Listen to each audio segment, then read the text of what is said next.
Morning. Welcome into 104.5 The Zone. How is everybody? Lovely to have you guys here with us until 1 o'clock. Do the phones work today? Do we know? Well done by Ian, the engineer around here at Cumulus Media, for, I think, working from at least 9 a.m. until like 7 o'clock last night, trying to figure out what the hell happened to the phone system around here. Thanks to Ian, the phones work. AT&T and this station. We need to have some words. Either way, we're happy to have you. And today we can actually take your phone calls. Were you not going to stop me at any point from giving out the phone number like it was a normal day and we could take calls? Okay. Very good. Either way, 615-737-1045. I promise it works today. Go ahead and give us a call if you want to jump in. We Russell immediately also in the F&M Bank chat, where you can interact with the show, Facebook, YouTube, Twitter, and Twitch. The internet has yet to fail us other than, societally. Russell on YouTube says, the polls are terrible today. What is so bad about the polls? Did you notice a particularly bad poll? Were we not creative with the polls this morning when we were coming up with them an hour before the show? Russell does jump in here early in every show with a rating of the polls. So, yeah, polls are all right today. Polls were good today. Oh, really? But today they were terrible. Terrible polls today. Okay, you can decide for yourself at Buck Rising on Twitter. Battle of the 2 and 3s last night, or at least that was the final outcome between the Packers and the Raiders, a game that was not particularly well played by any stretch of the imagination. Josh McDaniels bailed out at the end. My God. This dude, I understand that there are a lot of successful and competent NFL coordinators who do not work out as head coaches. But the idea that that guy, as an offensive-minded football coach, is too scared with Josh Jacobs on your roster to go for it on 4th and 1 to close out the game and instead settles for this cowardly field goal and just gets bailed out because Jordan Love's not having a good night, I hated that. I hated the result of that game. I hated that the Raiders won. I had mixed emotions because my dear friend and colleague Jason Fitz at Yahoo Sports, I thought was going to drink himself into oblivion should the Raiders lose that game. He's already kind of going through it this season. But Raiders come out victorious. Packers fall to 2 and 3. Raiders get up to 2 and 3, and here they are with the Tennessee Titans, one of 8 teams who are 2 and 3 through 5 weeks. You know who did have a good game? Who's that? Titans legend Robert Spillane. He sure did. I saw that playoff Will Compton, was calling him Spillane playoff Spilly, and it made me laugh. He almost had a hat trick of picks. Do you remember him being here? Yeah. The dude played a little bit. 2018. And he did well to get on the active roster. They had some injuries that year, and I can't remember in which game that he played in that season. But I remember him coming back here with the Steelers and just absolutely smoking Derrick Henry one-on-one in the hole. Now, I thought he wasn't going to get up, to be honest with you. But the dude plays with a level of reckless abandon. So good on Robert Spillane for lasting this long in the NFL. It's good to see guys like that out there who have had stops through here over the course of the last couple of years that at least I've been covering them. But the Raiders, man, not a good football team. Are the Packers? I don't know. Are any of these? So I'm going to read you the list of 8 because the Titans, the Raiders, and the Packers are 3 of the 8 right now. Would you like to guess the others, or do you want me to just go ahead and spoil it? I know the Bengals are 2 and 3. The Bengals are now 2 and 3 after Sunday. The Jags are not. Are the Texans 2 and 3? They sure are. The Steelers, are they 2 and 3? They are not. So it's including the Bengals and the Texans. Oh, the Commanders. The Commies. Yes, definitely 2 The and 3. Washington Commies are. Do you ever think that they thought about that as a potential variant nickname for Commanders? Commies, no. The Washington Commies? They definitely did not. Well, should have thought that went through a little more. Do you think they'll change the name back? I hope. Honestly, just make it the football team. Anyway, don't need to get bogged down. Including the Tennessee Titans, the Jets, the Bengals, the Texans, the Raiders, Commies, Packers, and Rams are all 2 and 3. Do you trust a single one of those football teams at least through the first 5 weeks? Because the argument could be easily made that the Bengals are on the come up, right? Joe Burrow looking as good as he's looked all season. Apparently, the solution to the calf situation is to just play through it until it stops bothering you. And throw it to Jamar Chase wherever he is. Yes, that turns out he was right when he was frustrated after the Titans came and said, "I'm always effing open." He sure was on Sunday. So I'm willing to buy that the Bengals probably don't belong with the rest of that class. The Rams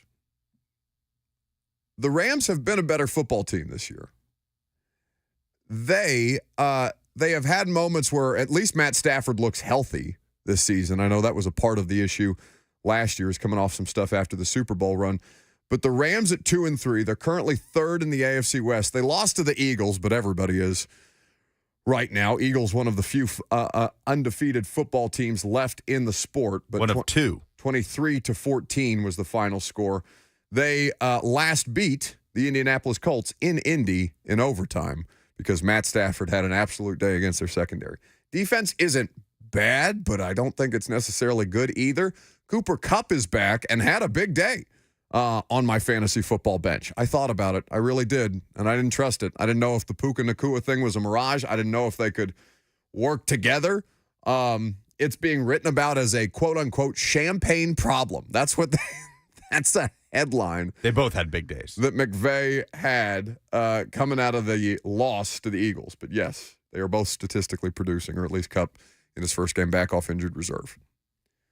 So beyond the Bengals, or am I giving the Bengals more credit than they deserve? Because they're still 2-3 like the rest of them. I think it'd be foolish to continue to write off the Bengals after what they did on Sunday. I tend to agree with you. I just wanted to make sure that I'm being fair in my assessment. Are the Rams also in that category? On teams that are probably a tier above the other six.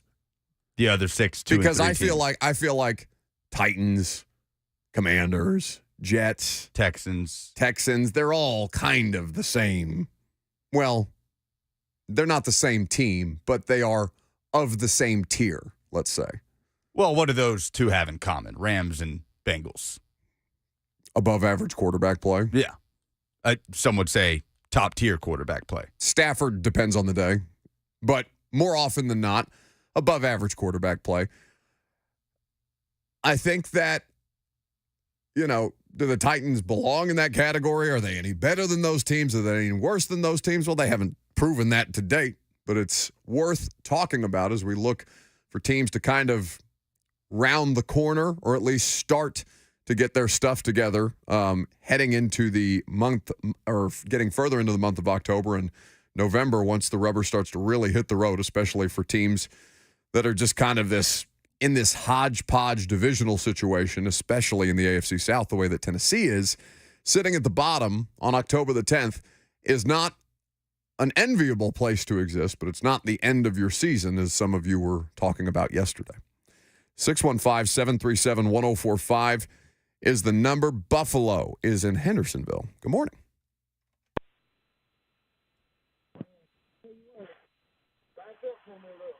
Uh-oh. I think we have a speaker situation. Oh, hi, Buffalo. What am I listening to in the background? Y'all got this crazy, you don't get to hear the radio station anymore when you're on hold. This makes it kind of difficult. Oh, that's good. But, that's not ideal. Don't love that. I just got to say a thing about all these fans that are trying to get all these head coaches kicked out, Gary and LaFleur and all these, Vrabel. When your team loses, it's because your team didn't execute the play and they didn't catch the ball and they didn't, score the goal. Why you got to scream that, we need to fire the coach? It really makes no sense to me, and so many people on all these threads are just like, we got to get rid of the coach. Just relax, people. Green Bay has the youngest team ever.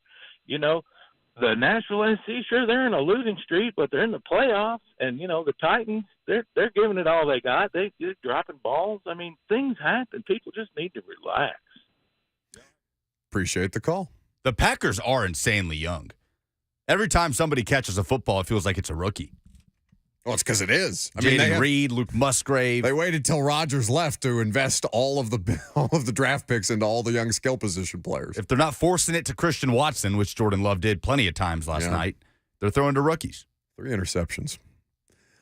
I'm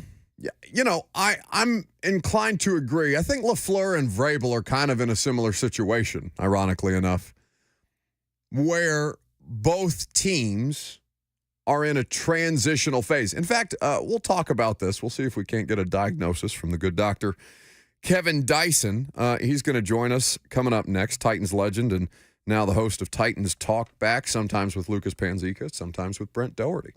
A quick reminder that the 2026 World Cup is coming to North America here in the very near future. 2026, not that far away. We're talking about stadiums further off than the World Cup is.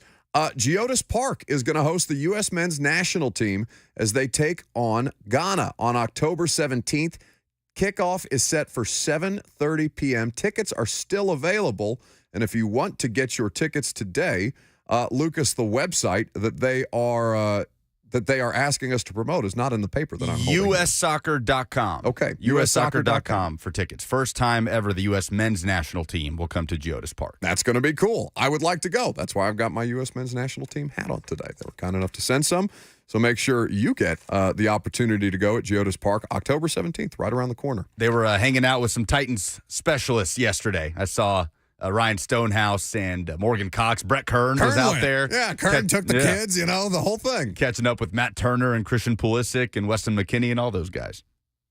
615-737-1045. We'll get more of your phone calls. Dr. Kevin Dyson will join us coming up next.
Welcome back to the show.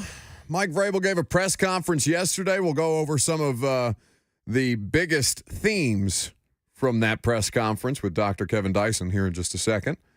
Meanwhile, back to the phones. Bam is in Nashville next. Hey, bud. Hey, bud. How you doing, man? I'm good.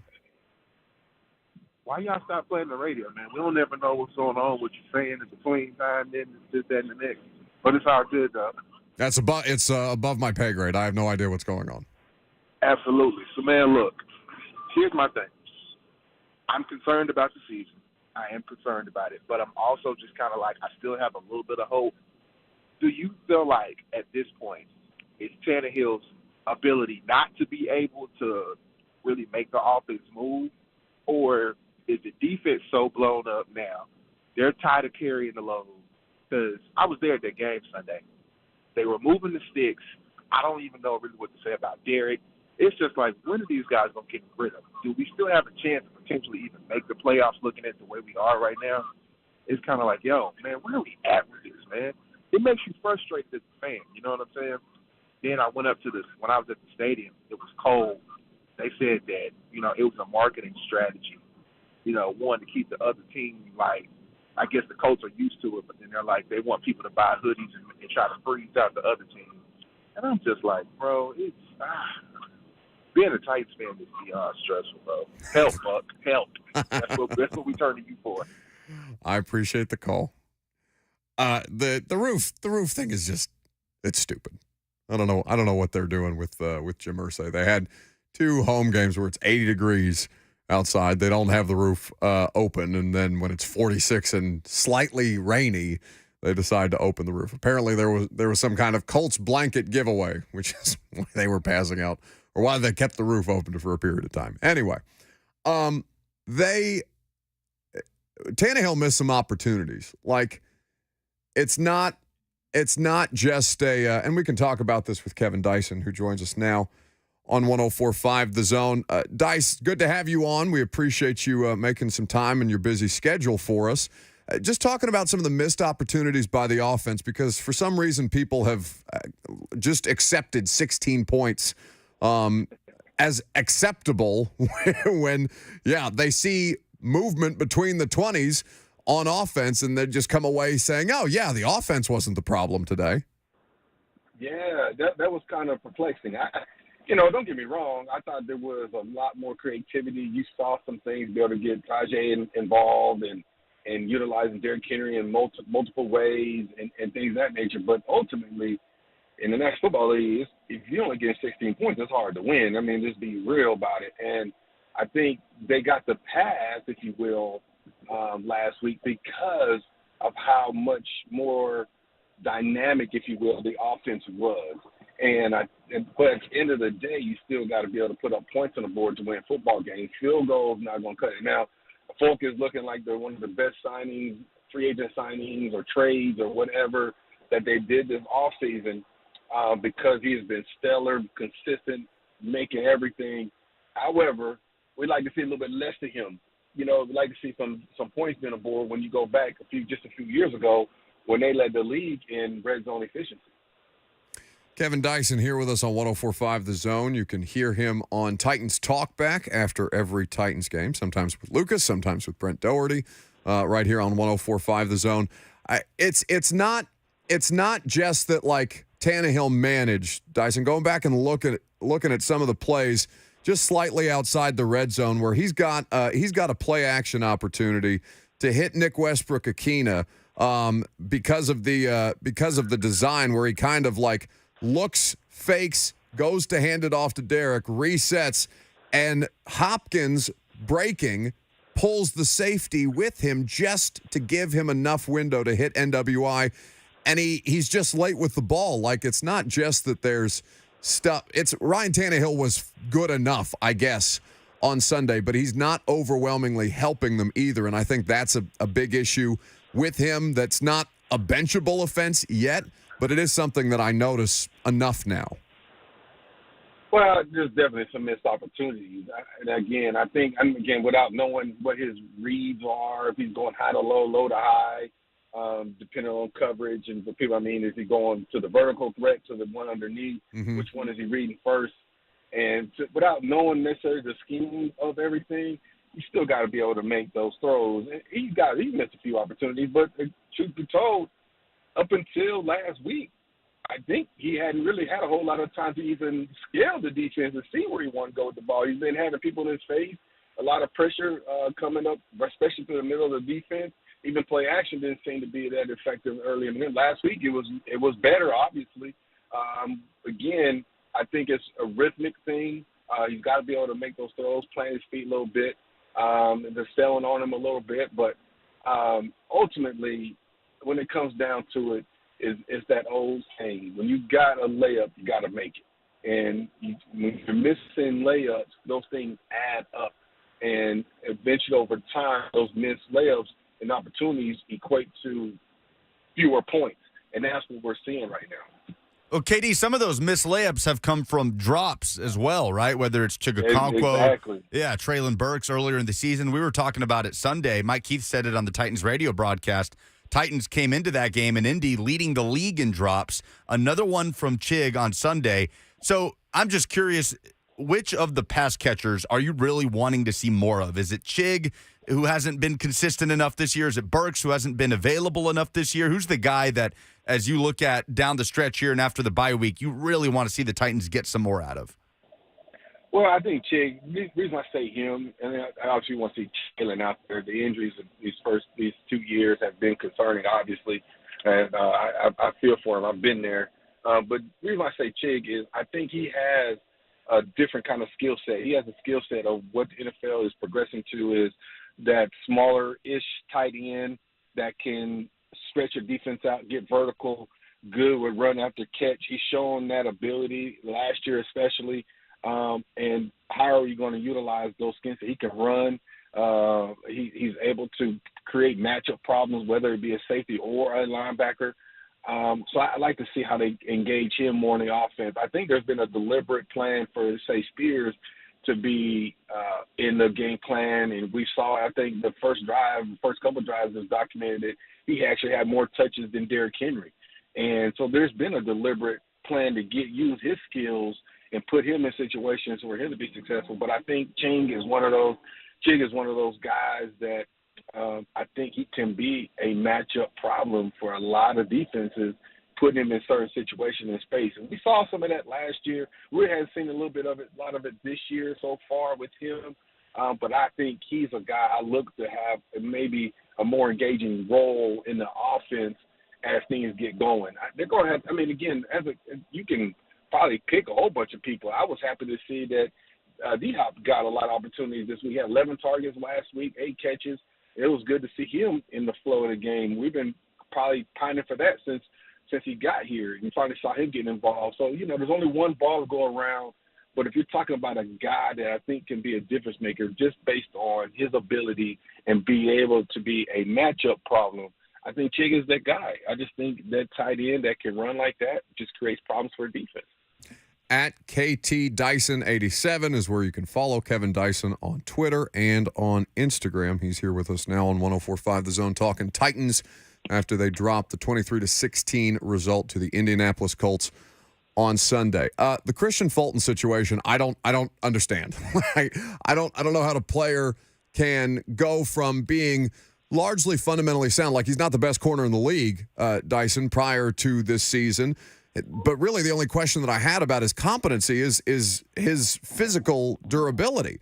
Now he comes into the season and it's eyes in the backfield, it's penalties in really, really bad situations. And I don't know how you handle a situation like that if you're Mike Vrabel, where he's clearly being coached and something is just not getting through.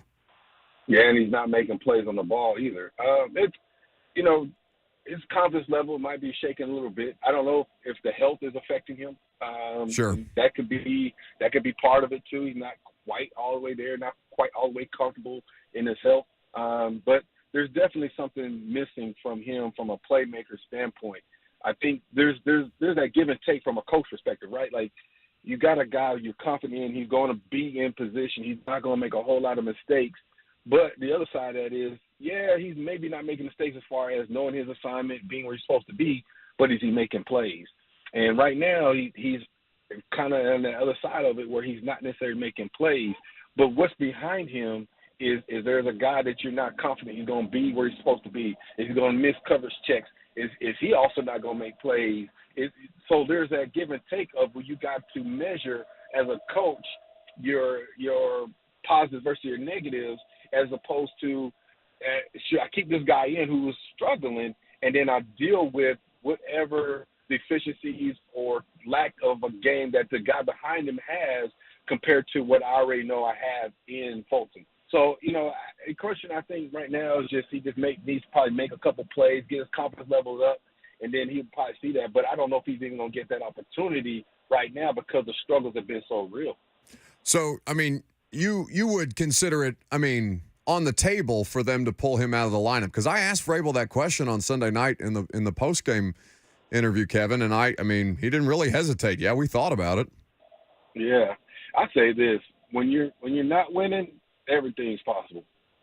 Everything's possible. You're trying to find wins, trying to find ways to have success. Everything's on the table at this point, right? 2-3 is not the end of the year. You're still in the mix. You're still in the mix for your division title. So it's not dire straits. But you also want to put the best product out there, the best group of people out there to give you the best opportunity to win. And part of that is guys doing their part. And so I would say everything is in play at this point. Everybody's in play until you start winning football games. I want to go back to Hopkins just quickly because they have struggled in the red zone, Kevin, which is the craziest thing to see after what, that's been their saving grace as an offense really in the last couple of years when other things have not necessarily gone their way. A team with Derrick Henry and DeAndre Hopkins on it should not be this poor in the red zone. I look at the Hopkins volume inside of 20 yards that just doesn't seem to exist. I know they tried to get the pass off from Derrick to him, and it was just too high for him to get both toes or both feet in. But is that not confusing to you, or am I making too much out of that? No, man, and the only opportunity he got in the red zone came from the running back, which is, kind of amazing. But here's the thing. D-Hop, to me, has been one of the best since he's been in the league at catching the ball outside his body radius. He has great hand-eye. He doesn't drop a whole lot, especially put it in his hands. He's been a red zone threat, whether it be Houston, Arizona, wherever. He has been one of the best since he's been in the league. Now, if you talk about just skill for skill, best route runners in the game, I don't know if he's in that conversation, but as far as playmaker, that dude is in that conversation. He's just one of the best. And I think if you're looking for some opportunities to generate some points, create a scenario where he gets the favorable matchups and give him some opportunities, because he has done that time and time again throughout his career. And even you saw glimpses of it, how he catches the ball outside his frame, even just last week when he had all the targets in between the 20s. So there's an opportunity there, definitely. I think you're not breathing too much into that at all. Kevin Dyson doesn't strike me as somebody who does a lot of hate in his life, but you're a professional or a former professional athlete. You're a competitor. Is there a organization in professional football that you dislike more than the Baltimore Ravens? So now you're trying to set me up. So, it's hard to say if there's anything worse. I think there's a lot of history there. I remember my rookie year, people asked me, after the season ended, what was the toughest defense you ever played against? And I was like, man, this is the Baltimore Ravens, man. And they were like, really? Because at that time they were like 6-10 or 5-11 or something like that. And I was like, yeah, man, it's real. And then of course y'all know the history from there. The games, the playoffs, and the battles, Ray Lewis, Eddie, and all of them, man. It was just a fun time to go against them. But I don't know I can't think of anybody else that I got as much joy. Maybe the Steelers back then, because that was another big one for us, that I got as much joy of playing and beating than the Baltimore Ravens. It is what it is. At that time, we were two of the top teams in the National Football League. We battled, and it was fun times, man. It was a good time to be a Titan and competing against them Ravens.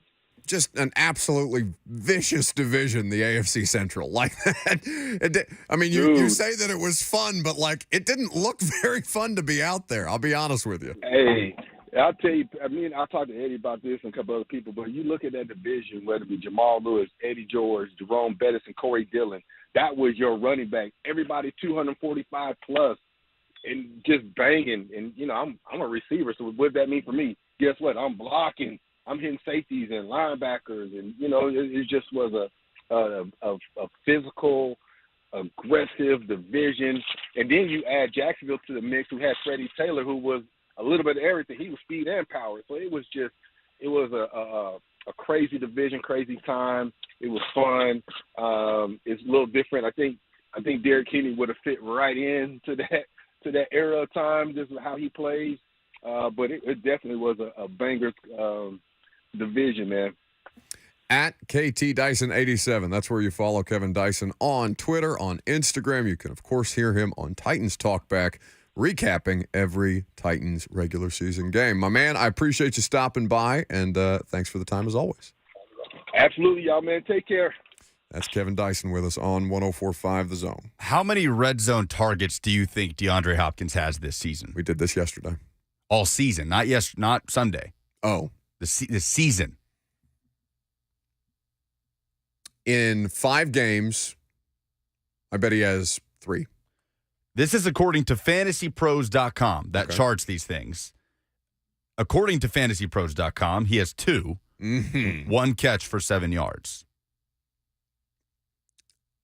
Ugh. I hate that. I didn't realize that. I don't listen to the Titans radio broadcast on the road because there's a delay. Just because, like, normally I'll have my little pocket radio at home because I can listen to Mike and Mac in real time with what I'm seeing in the game. Yeah, locally you can do that. Locally you can do that, but on the road there's a delay when you try to do that. So when you do it through the stream anyway. So I did not hear the Titans radio broadcast in Indy say that the Titans were also leading the league in drops coming into that game. They're not anymore. The Chiefs have a lot of drops. But still, like, that's not something that we've really talked about, right? Drops on the season. I mean, we've talked about Treylon Burks, I guess, but it's more than Burks. It's Chig too. Like, Chig is not a plus player right now. There are so many people who had texted me or, in doing other interviews in other markets and stuff like that in the offseason about, and particularly fantasy football people, the idea of Chig in this offense. It's like, yeah, he stands to, he should. It feels like there was a kind of a crowning of Chig before. Which it really I was happened. like, okay, I mean, I guess I get what you're doing here, but like, even Jonnu Smith was more of an asset offensively earlier in his career than at least Chig has been to date in his second season. I mean, Blaine was talking about this in preseason. Did Chig play at all in the preseason? He did play in Minnesota. He played in 2 and 3. Okay. Because he had drops in Minnesota. Yeah. We're just kind of like, those are layup balls, bud. Because that's something Blaine's been saying for months, that he wanted to see more Chig in the preseason, that this is not a guy that's accomplished enough to limit his snaps in the preseason. We still haven't seen enough from him. And, yeah, not a plus player is, I guess, a good way to put it.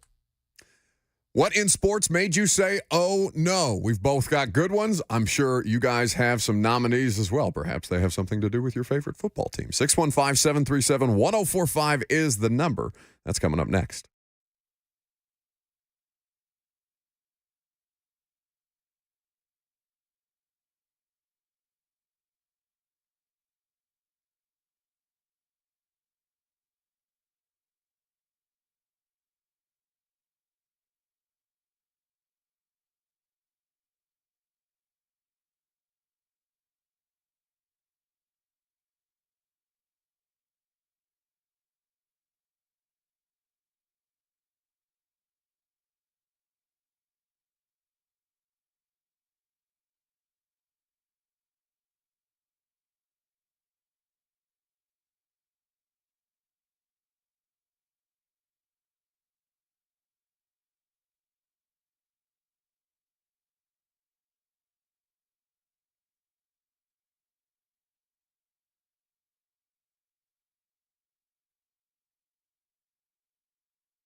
Welcome back to the show.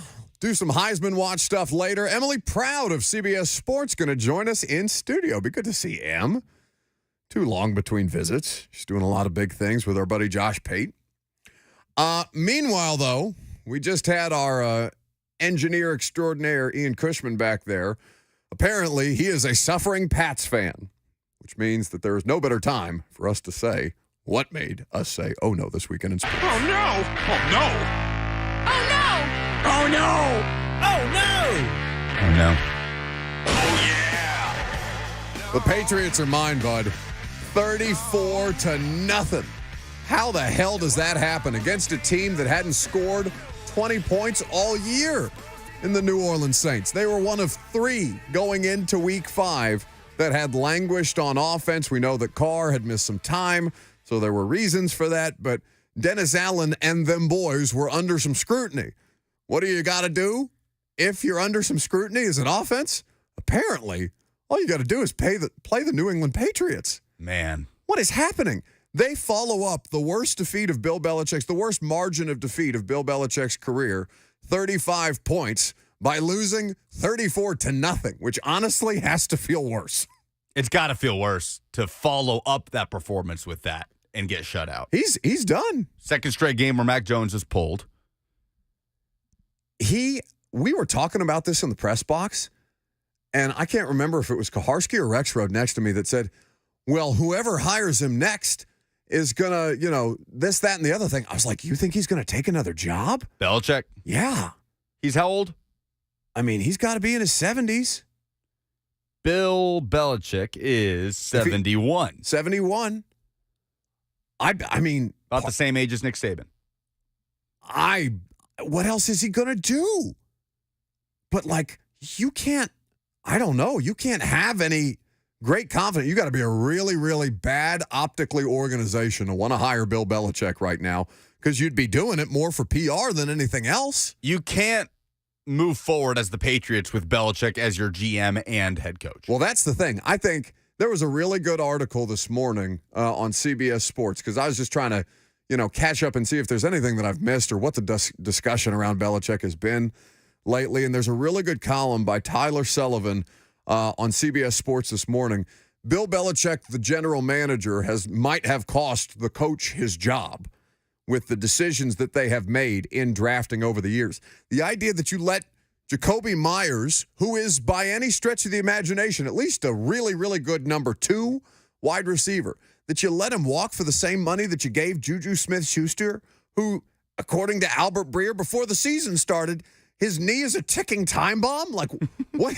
It could explode at any moment was the direct report. That's a direct quote from a credible journalist. About a human's knee.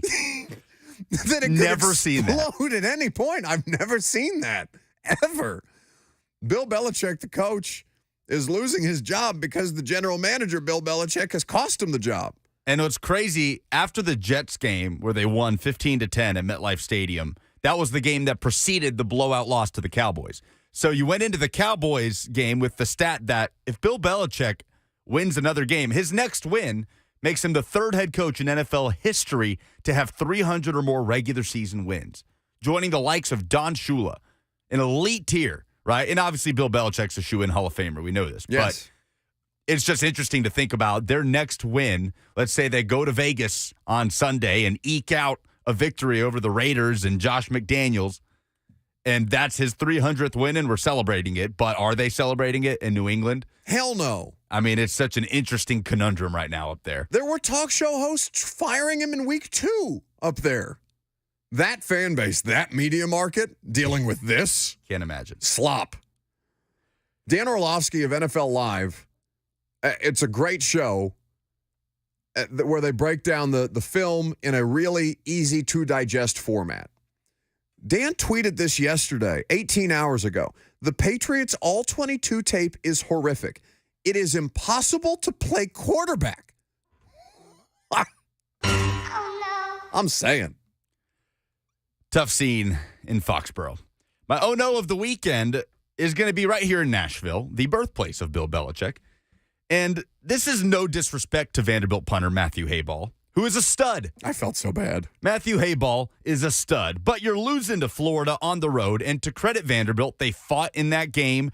It was a 2-possession game for large stretches. Florida felt like they were going to pull away at any moment. Vanderbilt didn't really allow them to until ultimately they did in the end. But this graphic pops up on SEC Network that Matthew Hayball, Vanderbilt punter, the only player in NCAA football to pass 11,000 punt yards. It's unreal. That is a stat that makes you say, Oh no. It's a lot of yards. it's such an accomplishment for the player, but it is also a sign of just utter ineptitude as an offense over years and years and years. To be highlighted that way, it felt a bit unfair, to be honest with you. Like, maybe his parents were like, "Oh, look, there's our son on television." And then immediately the announcers make it about, well, this is because Vanderbilt can do nothing on offense, as evidenced yet again in the swamp. Have they disappointed you this season, Vandy? Have they let you down from where you thought they might be headed? Because the injury, obviously, to Swan is not inconsequential in all of this, but I thought there might be a little more fight. Yeah, I don't want to say that there hasn't been fight because this team is playing for Clark Lee. There's such obvious deficiencies at the line of scrimmage. Oh, the secondary. The secondary is brutal. The defense is disappointing, 100%. You gotta say that because Clark Lee comes in obviously as a defensive mind, defensive coordinator at Notre Dame where he had so much success. And I thought they had pieces on defense and in the pass rush. The most pleasant thing about Vanderbilt's season is they've got playmakers on the outside. London Humphreys, Will Shepard, they've got guys who can make plays with the ball in their hands despite the fact that they lost Ray Davis to the transfer portal. But, yeah, defensively it's been a struggle for Vanderbilt. 38-14 was the final in Gainesville. Vanderbilt drops to 2-5, 0-3 in conference play. We'll see if they can pull something out the way they did last year against Florida and Kentucky a year ago. Obviously, that ship has sailed for this season as Vanderbilt has now lost to Florida and Kentucky in the last couple of weeks. But Matthew Hayball, dude's got a rocket. We love our punters in Nashville. Always have, always will. Matthew Hayball, 5 punts, 232 yards against Florida, 2 of them inside the 20, a long of 60. The punting situation in this city. That's our bleeping punter, Dip Bleep. 615-737-1045. The Heisman Watch. It's next.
It is 11:01. Good morning. I'm Lucas Panzica from the 104.5 The Zone studios. Packers quarterback Jordan Love threw 3 interceptions. Former Titans linebacker Robert Spillane had 2 of them as the Las Vegas Raiders defeated the Green Bay Packers on Monday Night Football. 17-13 the final. Both teams are 2-3 after Week 5. In fact, 8 total teams are 2-3 after Week 5, including the Tennessee Titans. In NFL injury news, Vikings wide receiver Justin Jefferson is being placed on injured reserve for a hamstring injury. He'll miss at least 4 weeks. Also, Dolphins rookie running back Devin Achane will be out multiple weeks with a knee injury and is a candidate for injured reserve. Major League Baseball, Austin Riley's 2-run homer in the bottom of the 8th gave the Braves the lead as they rallied to beat the Phillies in Game 2 of the NLDS 5-4, tying the series up at 1. Game 3 will be played tomorrow afternoon in Philadelphia. Titans head coach Mike Vrabel met with the media on Monday following the Titans' 23-16 loss at the Colts on Sunday, laying out the Titans' travel plans. They will ship out on Thursday. The Baltimore Ravens left yesterday for Sunday's matchup at Tottenham Hotspur Stadium. For all your foundation repair and waterproofing needs, visit USSTN.com. Breaking news at once on your home for the Titans and Vols. This is 104.5 The Zone.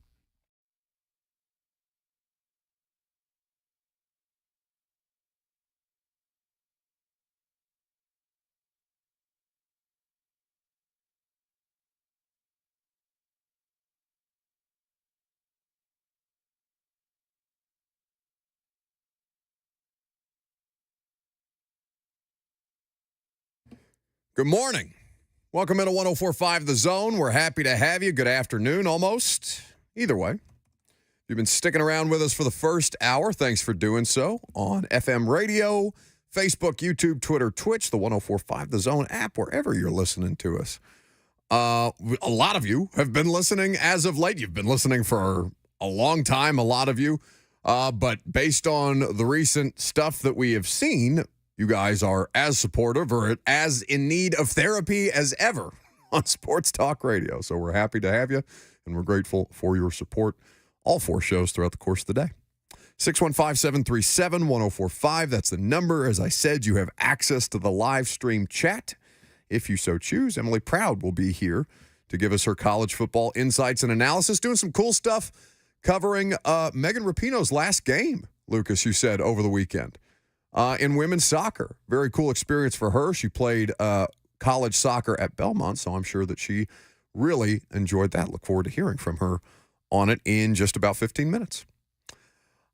So we have been doing this season a Heisman Watch every Tuesday at 11 o'clock.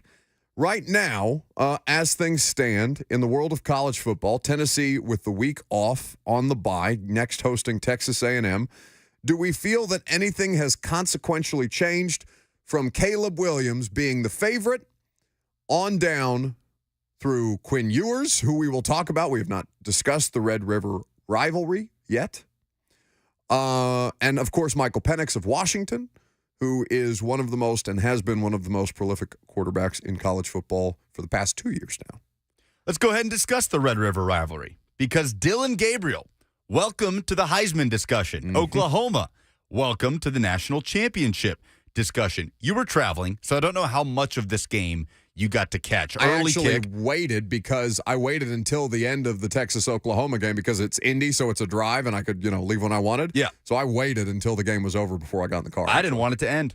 It was great. I did not want Oklahoma to score a touchdown on that last drive. I wanted a field goal so we could get overtime, and that game could just continue on in the Cotton Bowl. No, Oklahoma scores with 15 seconds left to win, 34-30. They improved to 6-0. Texas is 5-1. Oklahoma jumps up to the number 5 spot in the country in the AP poll. And Dylan Gabriel, the UCF transfer, former Josh Heupel quarterback, now playing for Jeff Lebby, Heupel's former OC at UCF, and running a lot of that tempo. I think I heard Kirk Herbstreit name drop Tennessee like 4 times, talking about Oklahoma's tempo and what Jeff Lebby is doing at Oklahoma. Dylan Gabriel, 23 of 38, 285 yards and a touchdown, but on the ground, 14 carries, 113 yards, and another score. Just the way he managed this Oklahoma offense, he's now the 4th favorite on FanDuel Sportsbook to win the Heisman at plus 1,200. And interestingly enough, Michael Penix Jr., despite the fact he did not play Saturday, has jumped Caleb Williams as the favorite to win the Heisman at plus 220. Williams was remarkable against Arizona. USC was not. Williams plus that 250. Game, man.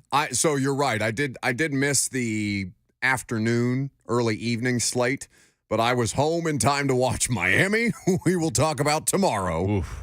Oh, Mario Cristobal. Don't think I've forgotten about you, big fella. Don't worry. We got a whole segment dedicated to you tomorrow, 11 o'clock. Dumbest thing in sports. Be there. But USC having to scratch and claw and fight to even get in the game against Arizona. I mean, I think I know Lincoln Riley to be a good football coach. I don't understand why the issues that they are having defensively are not in some way, shape, or form correctable. And that's beyond, because it wasn't a crisp performance by anybody really beyond Caleb Williams. It felt like on Saturday. But USC is just, it has to be so frustrating to watch them because you have the best quarterback in the country. You should be able to maybe not cruise, but handle these things, at least that level of competition, in a way that does not provide you tremendous stress right before your night ends.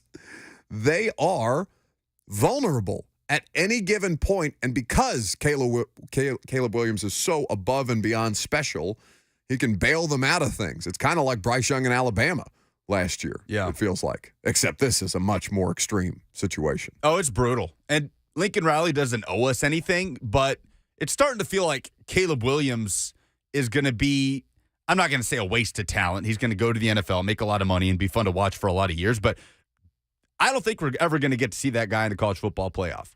There's nothing about USC that gives me confidence that they're going to just run the Pac-12 table in a strong conference and go to the college football playoff with one of the best talents at quarterback we have seen in quite some time. And that's a shame. And that's on Lincoln Riley. I mean, surely he has asked questions about this. He is. And just... What is the response here? He continues to put forth a vote of confidence into his defensive coordinator, Alex Grinch, who has been with him for a considerable amount of time. Quite some time. Former DC at Ohio State, was with Lincoln at Oklahoma, and now at USC. It's tough, man. It's not, and that's the thing. It can't be a talent issue. It's got to be philosophical. I don't know. I don't know what you can attribute it to. It's just so consistently bad. I really wanted Arizona when they scored in overtime, instead of kicking the extra point to send it to another OT, to just go get the 2 yards and just win the game. It was at USC. Would have crippled USC's playoff hopes right there. But Jed Fish in Arizona putting up a hell of a fight in that game. But Caleb Williams very much still in the Heisman discussion, along with, of course, Michael Penix Jr. and Bo Nix, who go head-to-head on Saturday in what is going to be an electric top 10 matchup, Oregon and Washington, a 2:30 kickoff this coming Saturday. The Red River rivalry was so good. I mean, you had Venables looking for, this is year 2. You've got the Oklahoma Sooners with a great chance against an incredible rival, and Texas, for all intents and purposes, as back as one could be, theoretically. Still in the discussion. In their situation, right? Yep. It's not completely off the table. No, not even close. But they come in to this game. It's not a blowout, 34-30, but it is a signature win in which I didn't want to say that they won comfortably, but they landed the kill shot that it feels like for a couple of years they have not been able to do. And I just so enjoyed watching Dylan Gabriel with that 5-play. It took him how long? 62 seconds to get down the field for the game-winning touchdown. The way that he had is a statement unto itself. So good on Dylan Gabriel. Good on Oklahoma. It was a lot of fun to watch. I think we get a rematch of this game in the Big 12 championship. I hope so. I absolutely think we do. I think those are the top 2 teams in the conference. We'll get a rematch, which I don't know how many times we've gotten Oklahoma, Texas in the Big 12 title game throughout the course of history. That'd be something interesting to look up because I can't remember one off the top of my head of those 2 teams battling it out for the Big 12. and in their last year in the Big 12. Definitely the two best teams in the conference, and definitely an electric game that I hope we get to see again. Both teams very much still in the playoff discussion. Quinn Ewers has dropped in the Heisman odds. By the way, Drake May, plus 2,000 to win the Heisman. He was electric. Yeah. Electric on Saturday as UNC blew out Syracuse, career high 442 pass yards, and they meet Miami this week in what should have been a matchup of ACC undefeateds, but it's not, and I know we'll get to that tomorrow. Okay, so this is courtesy of CBSNews.com, the AP reporter Stephen Hawkins, who covers sports for the AP. The only time since 1903 that the Sooners and Longhorns have played twice in the same season was in 2018, their lone meeting in a Big 12 title game, and the only time since 1929 they haven't played on the edge of the State Fair of Texas Midway. Wow. Think we're going to get it. Hope we get it. That would be fun. Emily Proud is going to join us. We'll talk more college football with her coming up next.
Welcome back to the show.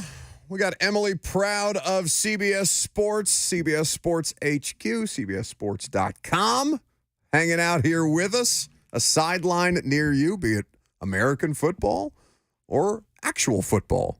Hi, friend.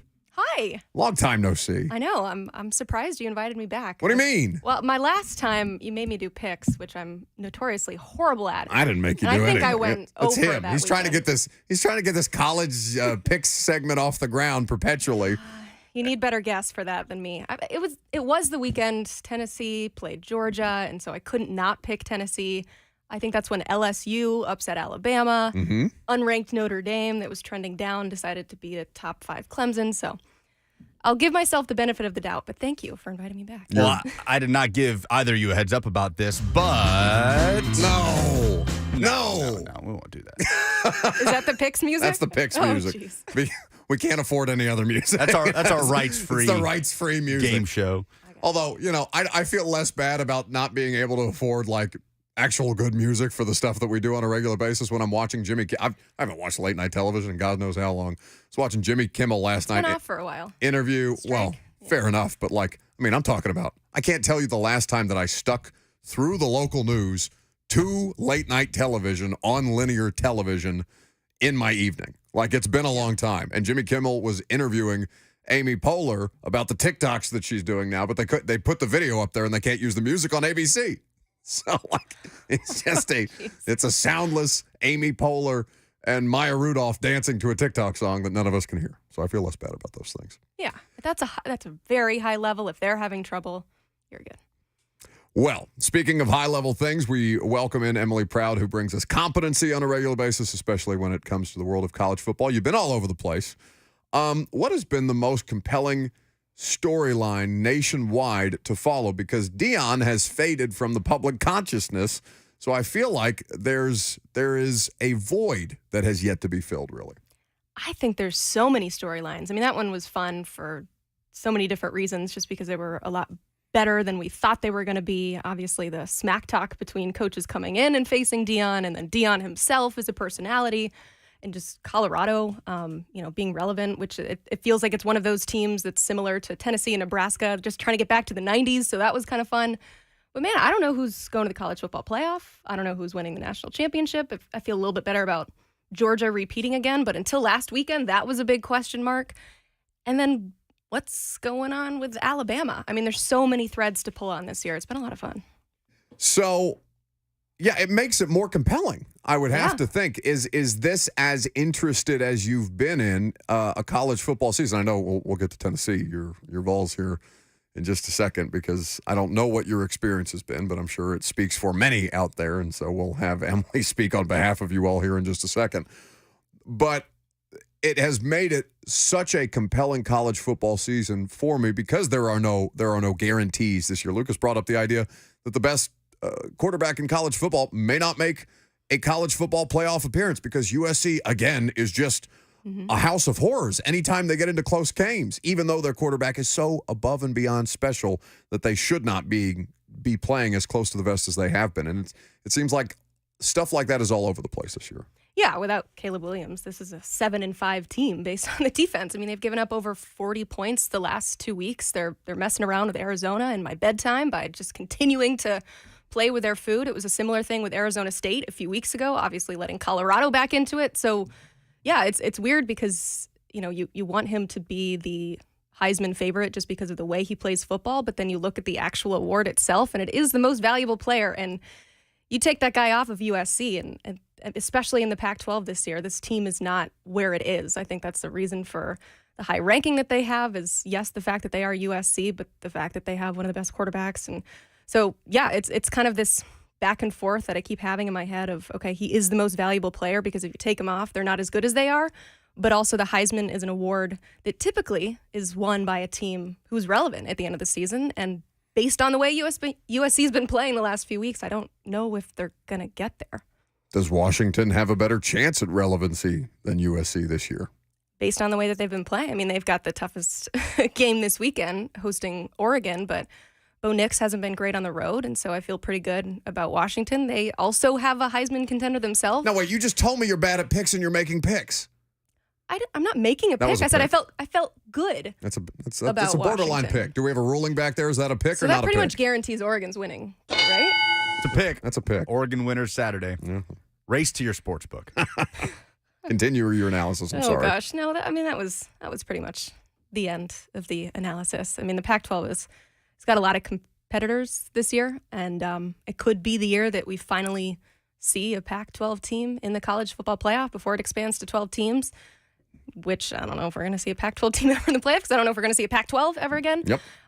But no, it's been super interesting to see the teams at the top, and I think a lot of people were really excited about USC, and you saw how much just straight up money they put toward their defense this year, and bringing in a Bear Alexander and the transfer portal, actually recruiting well at that position. So you thought once they figured it out that they were going to be a team to compete with, but I still think that it's whoever wins the game between Oregon and Washington.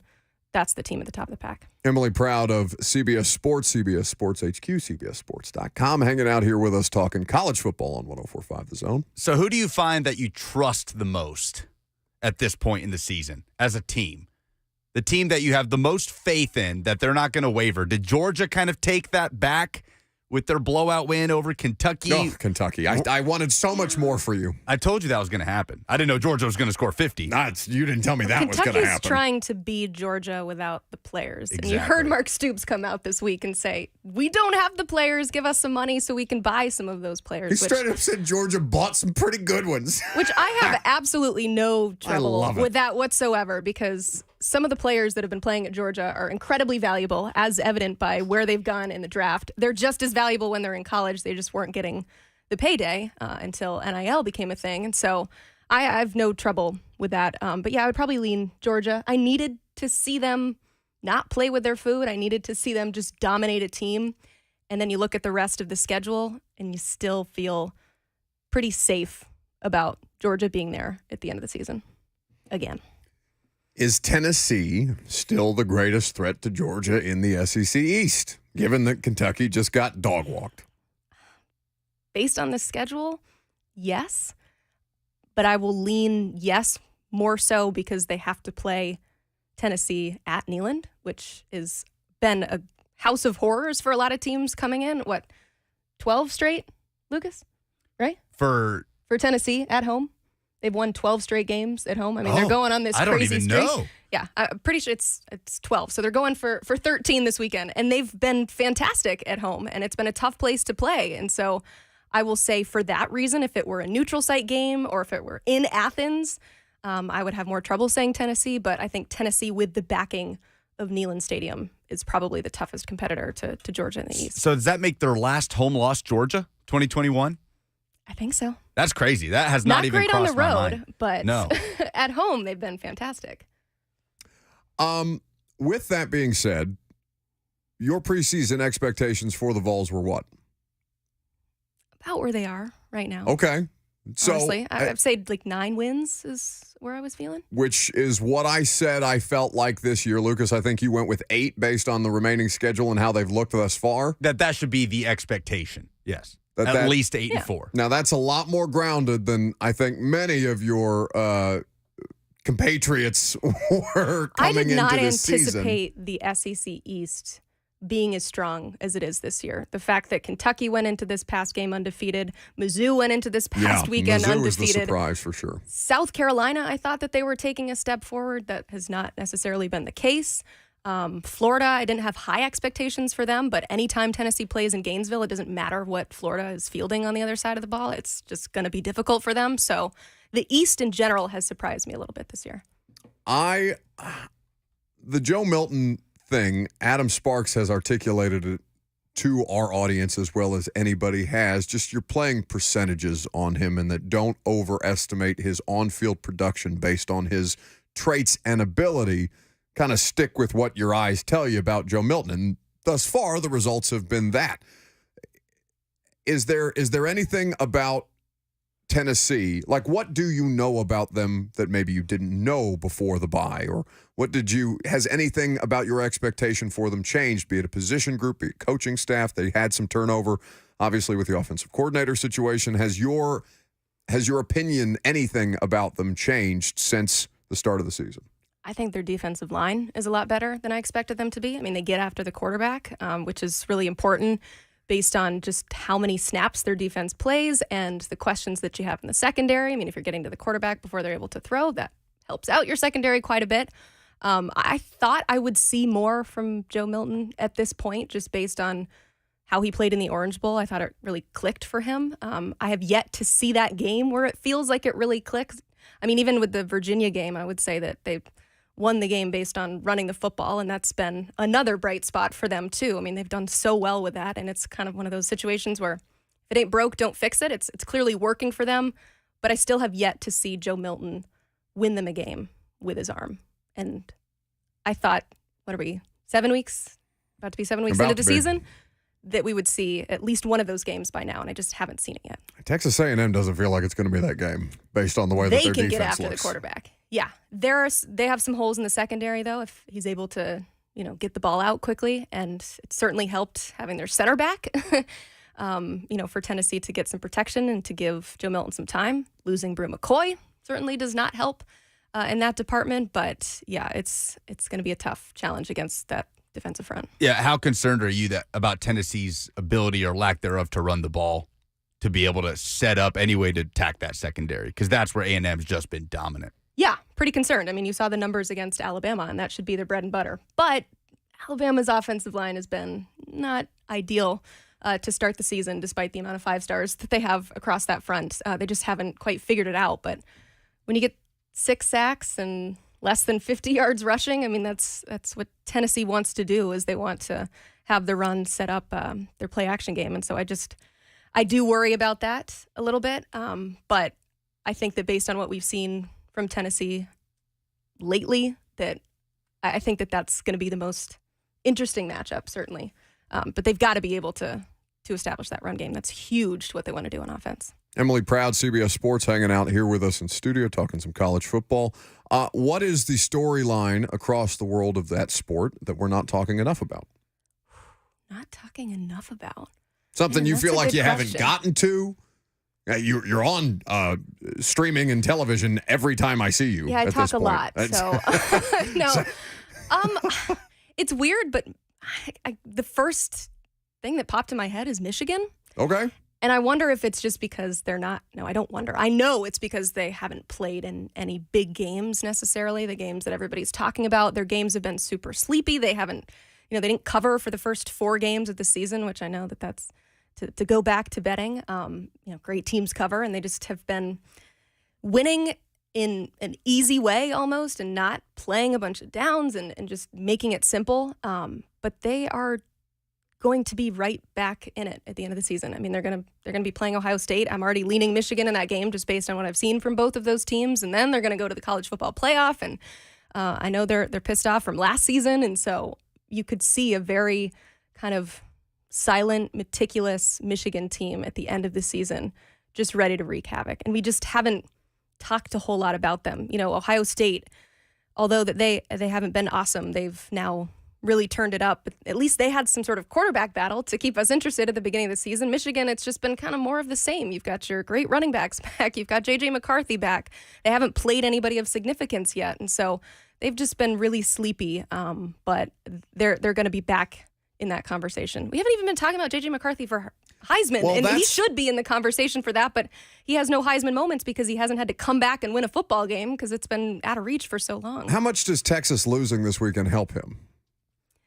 It does, but the way in which Oklahoma won might mean that there's a new competitor. I mean, Dylan Gabriel might be back in the conversation now, so somewhat, but I still think that it hurts Michigan that they haven't been playing in those games that people talk about. The Heisman Award is a popularity contest because people vote on it all across the country. That's why you've seen the Pac-12 be kind of out of it, because people are saying, well, the games are so late and nobody's watching them and you're not able to see these players. Yet Caleb Williams was able to win last year because of the flashy stats and because he was able to come back and win these super important games that they needed to. Michigan hasn't played those super important games yet. So you've got to somehow manufacture a spotlight for J.J. McCarthy, and that just hasn't happened yet, and it's not going to happen for a couple weeks. He's the 5th favorite in the Heisman odds on FanDuel at plus 1,700. Dylan Gabriel has jumped him after that performance. Yes, Dylan Gabriel is the 4th favorite. Michigan plays your Hoosiers, by the way. No, I know. Because Dylan Gabriel had to come back and win, and not just come back and win against a top 5 team, but do it in a huge game that's a historic rivalry in the Cotton Bowl. Michigan hasn't been on that front yet. And then I also think J.J. McCarthy's probably splitting votes with his running backs, too. Yeah. Well, that's an important point. I only knew that Indiana was playing at Michigan this weekend because I pulled up the college football page, and there it was, sitting in front of me. There it was. We won't really learn a lot about Michigan until third to last week of the year. That's incredibly disrespectful of you. Last 3 games. Oh, to Indiana? I'm sorry. After this week. No. We'll get to my actual football team here in a minute because now I think I'm starting to turn on Marcus Freeman, and I was not prepared to do that. Did you know Buck was a Notre Dame fan, in quotation marks? I didn't. There's a lot of schools in the state of Indiana, so you've chosen the one that you went to in Notre Dame? No, I do what every Indiana sports fan does. It's Indiana basketball and Notre Dame football. Okay, that makes sense. And that's how it goes. Yeah, I'll give you that. Marcus Freeman, what the hell? Yeah. But I listened to Pate on this had to have been Thursday, and he picked the upset straight up. He was all over it. All over it. He said wrong team is favored. Which, by the way, he does not put the clips out all over the place when he's loud wrong. And I love that he is willing to get out there with his picks because I refuse to do it. I think it's a wasted exercise. But when he hits it, man, they're out there. What the hell, Marcus Freeman? Yeah, it's a shame because at least last year it was a rough start, but they got better. And this year feels like they're getting worse. And they've got the quarterback in position. And the best game that they've played this season was in Ireland. We just haven't seen it for a while. They haven't put up a lot of points. Sam Hartman against Louisville, though, is just a nightmare. Poor guy. I mean, I don't know if he has an extra year. He could probably take an extra year of eligibility, but no, if Louisville were on the Leave schedule, the sport. You and your red necklace, get out of the sport. He looks 40. Oh, my God, Sam Hartman. He is like an action figure as a human being, though. Like he has the presence. But yeah, it's been a house of horrors for him. I'm super excited for Jeff Brom coming back home with Louisville. But yeah, I think the thing that's the most concerning about Notre Dame is that they're just getting worse, and you want to see improvement. And you did see improvement last year when you lost to Stanford and you lost to Marshall, but you're able to come back. And I mentioned it earlier in the show, and I picked Clemson to beat Notre Dame. Notre Dame beat a top 5 Clemson team and just kept getting better last season, and you don't want them to go on the downturn. But these were all the things that we talked about in the offseason that might concern us with Notre Dame. The fact that they don't have a very deep wide receiver room, the fact that you were changing offensive coordinators, and it seemed like they were somewhat surprised by that. They were in the running to get Utah's offensive coordinator, but decided not to put up the money to bring him in and instead promote the tight ends coach within, and it just so far does not seem to be working. But again, the thing that concerns me the most is that last year got better. This year seems to be getting worse. It was not a place that will suffer him for very long at this point, him being Marcus Freeman. No rest for the weary either. That schedule has been rough, and it's going to get tougher. Well, speaking of which, and questionable coaches, I have not yet talked about Mario Cristobal. How? Didn't you just have a segment called "Oh No"? Yeah, but we that also didn't come up? No. Well, okay. we have to spread the content out. It's a long week of work. I gotcha. I wanted him fired. You're not the only one. For whatever reason, I have a lot of Miami Hurricanes fans in my life. One of my college roommates is from Key Biscayne. I know a bunch of his high school buddies. I have a group text with them. They're insufferable, all of them. Miami fans are the only ones who have a bigger persecution complex than does the University of Tennessee fan base. Rightfully so. But what? You question that? It's unnecessary. No, it's true. Yeah. It is. No, it is. Go ahead. It's true. I just have to act Lucas for shocked and support? insulted. I know. ESPN hates us. Yes. CBS doesn't, though. You're the problem. No, CBS does. Hey, We're putting Tennessee on our game of the week the next 2 weeks. back to back. Pandering. Unbelievable pandering. Sorry. Why is Mario Cristobal paid the amount of money that he is when all I know him to be is an average coach? It was honestly the most prime encapsulation of why he is the head coach and why he has been successful this weekend. So you have what happens on Saturday night. We just need to move past that because there's no debate that has to happen, right? So that happens. Sunday, they get one of the top wide receiver commits in the country, to commit to Miami. And the kid said that he enjoyed his time Saturday night at Hard Rock. I don't know what he was watching necessarily. We also know that that's a tough place to put butts in seats. But that was the 2-for-1 special that they lost. Isn't that the game that they went 2-for-1 on? Mm-hmm. They lost the 2-for-1 special game. Yes. What do you mean 2-for-1? They were selling tickets to Texas A&M and Georgia And Tech. you got this one for free. I see. Because they couldn't get people to the damn Hard Rock Stadium because it's a terrible stadium situation for Miami, honestly. It's so far from there. It's Fort Lauderdale. They play their football games in Fort Lauderdale. Yeah. Anyway. Well, just because tough. he had a good time. Maybe it just wasn't at Hard Rock Stadium. It was just in Miami. Everywhere True, else. Miami's a cool city. But no, I mean, I think that that's just the perfect way of explaining it is that you lose this game that apparently Mario Cristobal has done the same thing. Yes. Yes. It's insane. And there are these questionable decisions and the clock mismanagement, all these things that you've, had difficulty getting past when it comes to Mario Cristobal as an in-game manager. But then he goes and lands a top recruit. And that's why he's in the position that he is for those kind of off-the-field wins that he's been able to have. But you're not the only person that's calling for his head after Saturday. I mean, I don't know how you explain that away. And it's not just the paycheck. It's not just the $8 million a year. The support staff at Miami, I think So there's much money. 70. There's nearly more support staff than there are actual scholarship players on Miami's team. It's insane. There's so many people to tell you that that's not the right decision. There's so many people to put you in the position to make the right decision. And I think that's the big head scratcher is, yes, it all goes on Mario Cristobal, but man, you've got so much help and it doesn't seem like it's helping. Can people watch you on television streaming today? Not today. Not no. today. Can't Today's you an off tell day. I'm wearing like a sweater? Well, I don't know. You're dressed nicer than I am. I walked in here in a ball cap and a t-shirt and joggers. Yeah, but you're doing radio, Like Less and less every day. That's true. There are a lot of cameras in this room. I'm saying this is not the business that Lucas and I are equipped to do.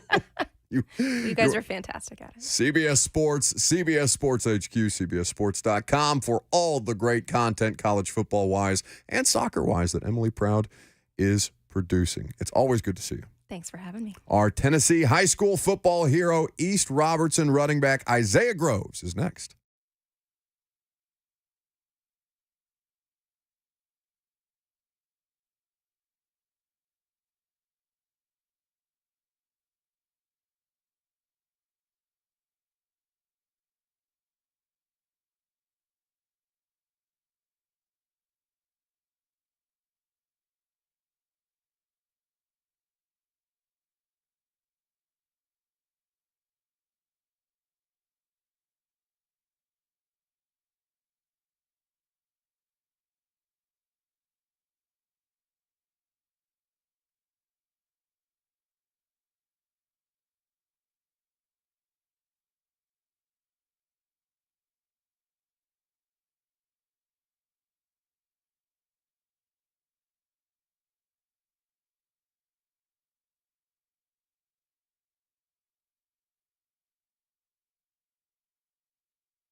Welcome back to the show. Tennessee high school football hero getting ready to join us here in just a second. Isaiah Groves from East Robertson, their running back. Absolute stud. Hell of a performance this past Friday. He joins us now on 104.5 The Zone. Isaiah, thank you so much for taking some time. What's happening, man? Thank y'all for having me on here. It's all good. How's everything on y'all's end? Man, we're living right. We're living right. I'm just trying to get my stuff together before I ship off for London for a Titans game on Thursday. But in the meantime, we're happy to have you, man. 21 carries for 181 yards, 2 touchdowns. You caught 3 passes, I don't have to tell you, for 114 yards and 2 touchdowns. You guys just absolutely routed Trousdale County 35-0. What was going right? What kind of opportunities did you know you were going to have going into the game? Well, I know I have a great offensive line, a great offensive coordinator, head coach, and staff and stuff like that. It's put me in the right position to win. My offensive line did a great job blocking all night. I just seen the holes, hit it, and got going. So for you guys, is that something that you know you're going to be able to capitalize when you're watching tape and things like that in your preparation for the week, or is that something that just kind of plays itself out in real time? Obviously, you're preparing for those opportunities should they come available, but did you know you were going to have those kind of chances?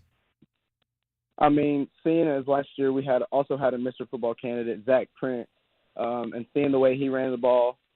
So, I mean, we knew that the run game's our offense. I have a great quarterback that can also throw the ball, great offensive line, and the offensive coordinator puts the ball in my hands and trusts me enough to be able to do what I do and make plays. Well, when you know that the running game is the focal point, obviously to this point in the season, you guys have had so much success, and as a program, you guys have had success sticking to that identity. How do you kind of carry that over year to year?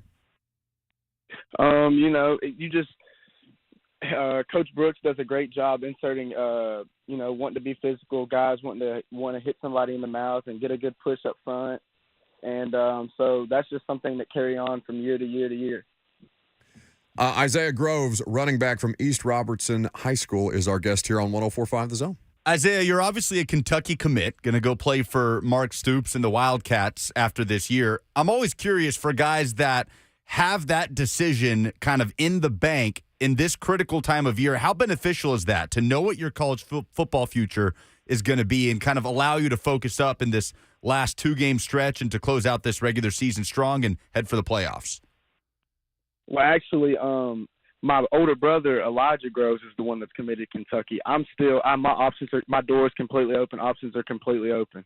That's right. I apologize. Lucas, that's Isaiah. embarrassing for you as a professional broadcaster. That's a bad moment for me. You can make fun of him if you want to, Isaiah. No. It's all good. It's all good. But hey, Kentucky's a great school that has a whole lot of interest in me. Being able to go up there with my brother, they also have offered me as well.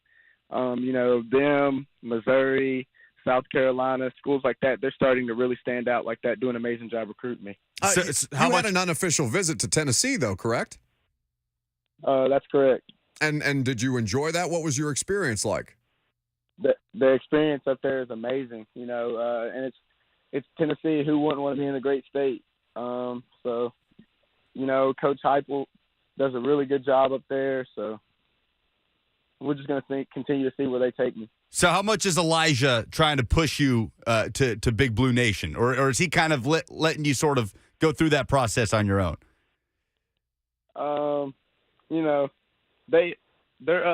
Elijah, he has his mindset in stone. I believe that Kentucky's home for him. But, I wouldn't mind going my own way, doing my own thing and stuff like that. But, he also has he has a part in my ear. So it's all good with that.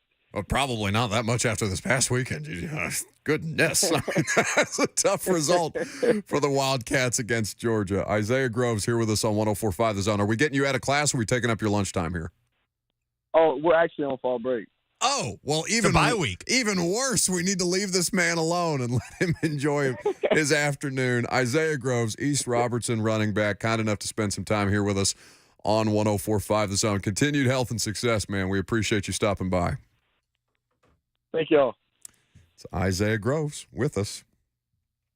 Are you ashamed of yourself? I'm incredibly ashamed of I myself. can't tell you how big the smile got on my face when he started to say, well, actually, I was like, oh no, what happened? I am as ashamed of myself as I have ever been. I apologize to the entire East Robertson community. Elijah Groves is the 4-star linebacker commit that is committed to Kentucky. Isaiah Groves still has another season after this year. He's a class of 2025 running back. So, yes, very ashamed to answer your question. It's okay, bud.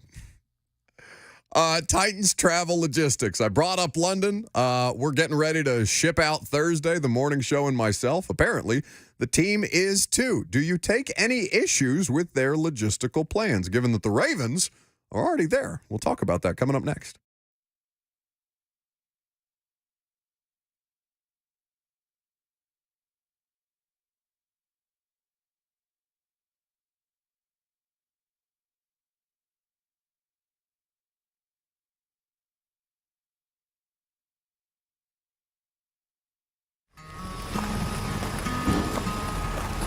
"40 years ago, we opened our doors with one mission in mind: We'll be right back with the top 10 songs of 1983. To sell quality American-made vehicles at a fair price. You have arrived.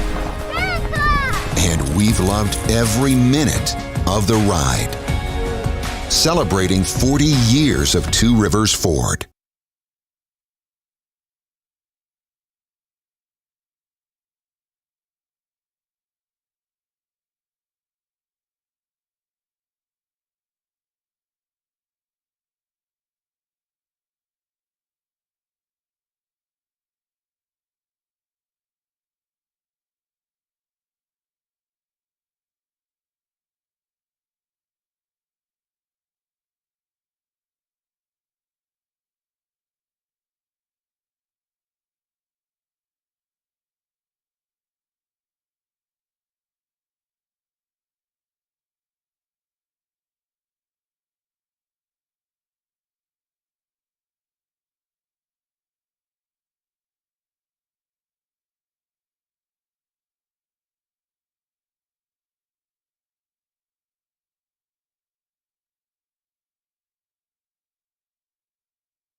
It is 11:59. Good morning. I'm Lucas Panzica from the 104.5 The Zone Studios as the Tennessee Titans prepare to head to London. Mike Vrabel met with the media yesterday following the Titans' 23-16 loss at the Colts. It'll be a Week 6 meeting with the Ravens Sunday at Tottenham Hotspur Stadium. Mike Vrabel was asked about offensive lineman Nicholas Petit-Frere and when he could enter the fold after returning early from a gambling suspension. Nick's been out a while, so Nick will have to earn a spot back onto the offensive line and what we're trying to do. So he had a little bit of practice last week, and he'll get more this week.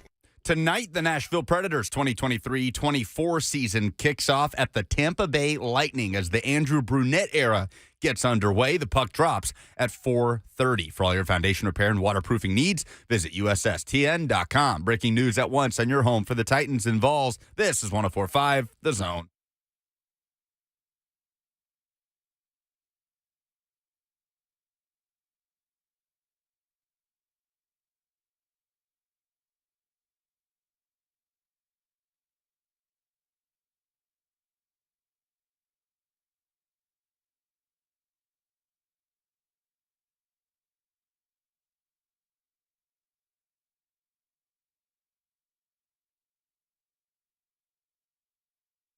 Final hour is here. Welcome in. If you've just now jumped in your car on your lunch break, thanks for hanging out here with us. Lucas, well, sounds like Joseph's back there with him as well. Myself with you until 1 o'clock. 615-737-1045 is the number if you want to jump in. Titans and Ravens in London this coming weekend. I'm flying out 2 days from now. Morning show crew is as well to go across the pond and cover this particular game. We're doing our shows there on Friday, by the way. From the Admiralty, it's a great pub on Trafalgar Square, downtown London. So you can stop by there on Friday, have a beverage. Apparently, we're on from the two shows, noon to 7 London time, so a little afternoon into evening pregame for your Friday festivities across the pond. We'd be happy to have you. What's that? Or tea, some would say. Tea? Yeah. At a pub? A little afternoon tea. Not room temperature beer at that time of day? Maybe tea early in the morning. Not at noon. Surely. Are you a tea guy? I love tea. Like what kind of tea? Earl Grey because it's got caffeine in it. Not like I need any more caffeine. Mike Vrabel talking about them cutting out caffeine this week before the flight over. I was like, I should probably be doing that as well. That sounds like a really good idea. Just to try and surpass as much jet lag as humanly possible with a 6-hour time difference. But hard to do. Speaking of which, yeah, are you kidding me? I drink a whole pot of coffee before I walk in here in the morning. Anyway, Titans and Ravens have very different travel plans for this London game. So this is a situation where the Ravens went across yesterday. They're already there. We've just been sent a media outline of the Ravens' media availability for those media members who went over for the full week with them. So yesterday, with an arrival, it seemed early this morning, trying to get over as early as humanly possible to give players more time to acclimate to weather, to time change, to all the different things that they're going to do. That's different than what the Titans' plan is. And so Mike Vrabel was asked about what their plan is for London, and this is what the head coach had to say. Our experience, I think, the last time that we went over is get a lot of work in here, have everything that we need here at the facility, work ahead, make Tuesday a Wednesday a Thursday, Friday, and so on and so forth. Get over there. Get adjusted, have a Friday practice, clean up a lot of the stuff that we did, and then have our normal preparation for the game. I've talked to a lot of people that have done it both ways, and that's how we did it the last time. Felt like we were ready to go, and it just didn't end the way that we wanted to. Were there any things from that last time you were there that you said, okay, you know what? Next time we're going to do differently, and you're doing differently this time? We're going to get the 2-point conversion. That's what we're going to do. But as far as like operation-wise. Oh, okay.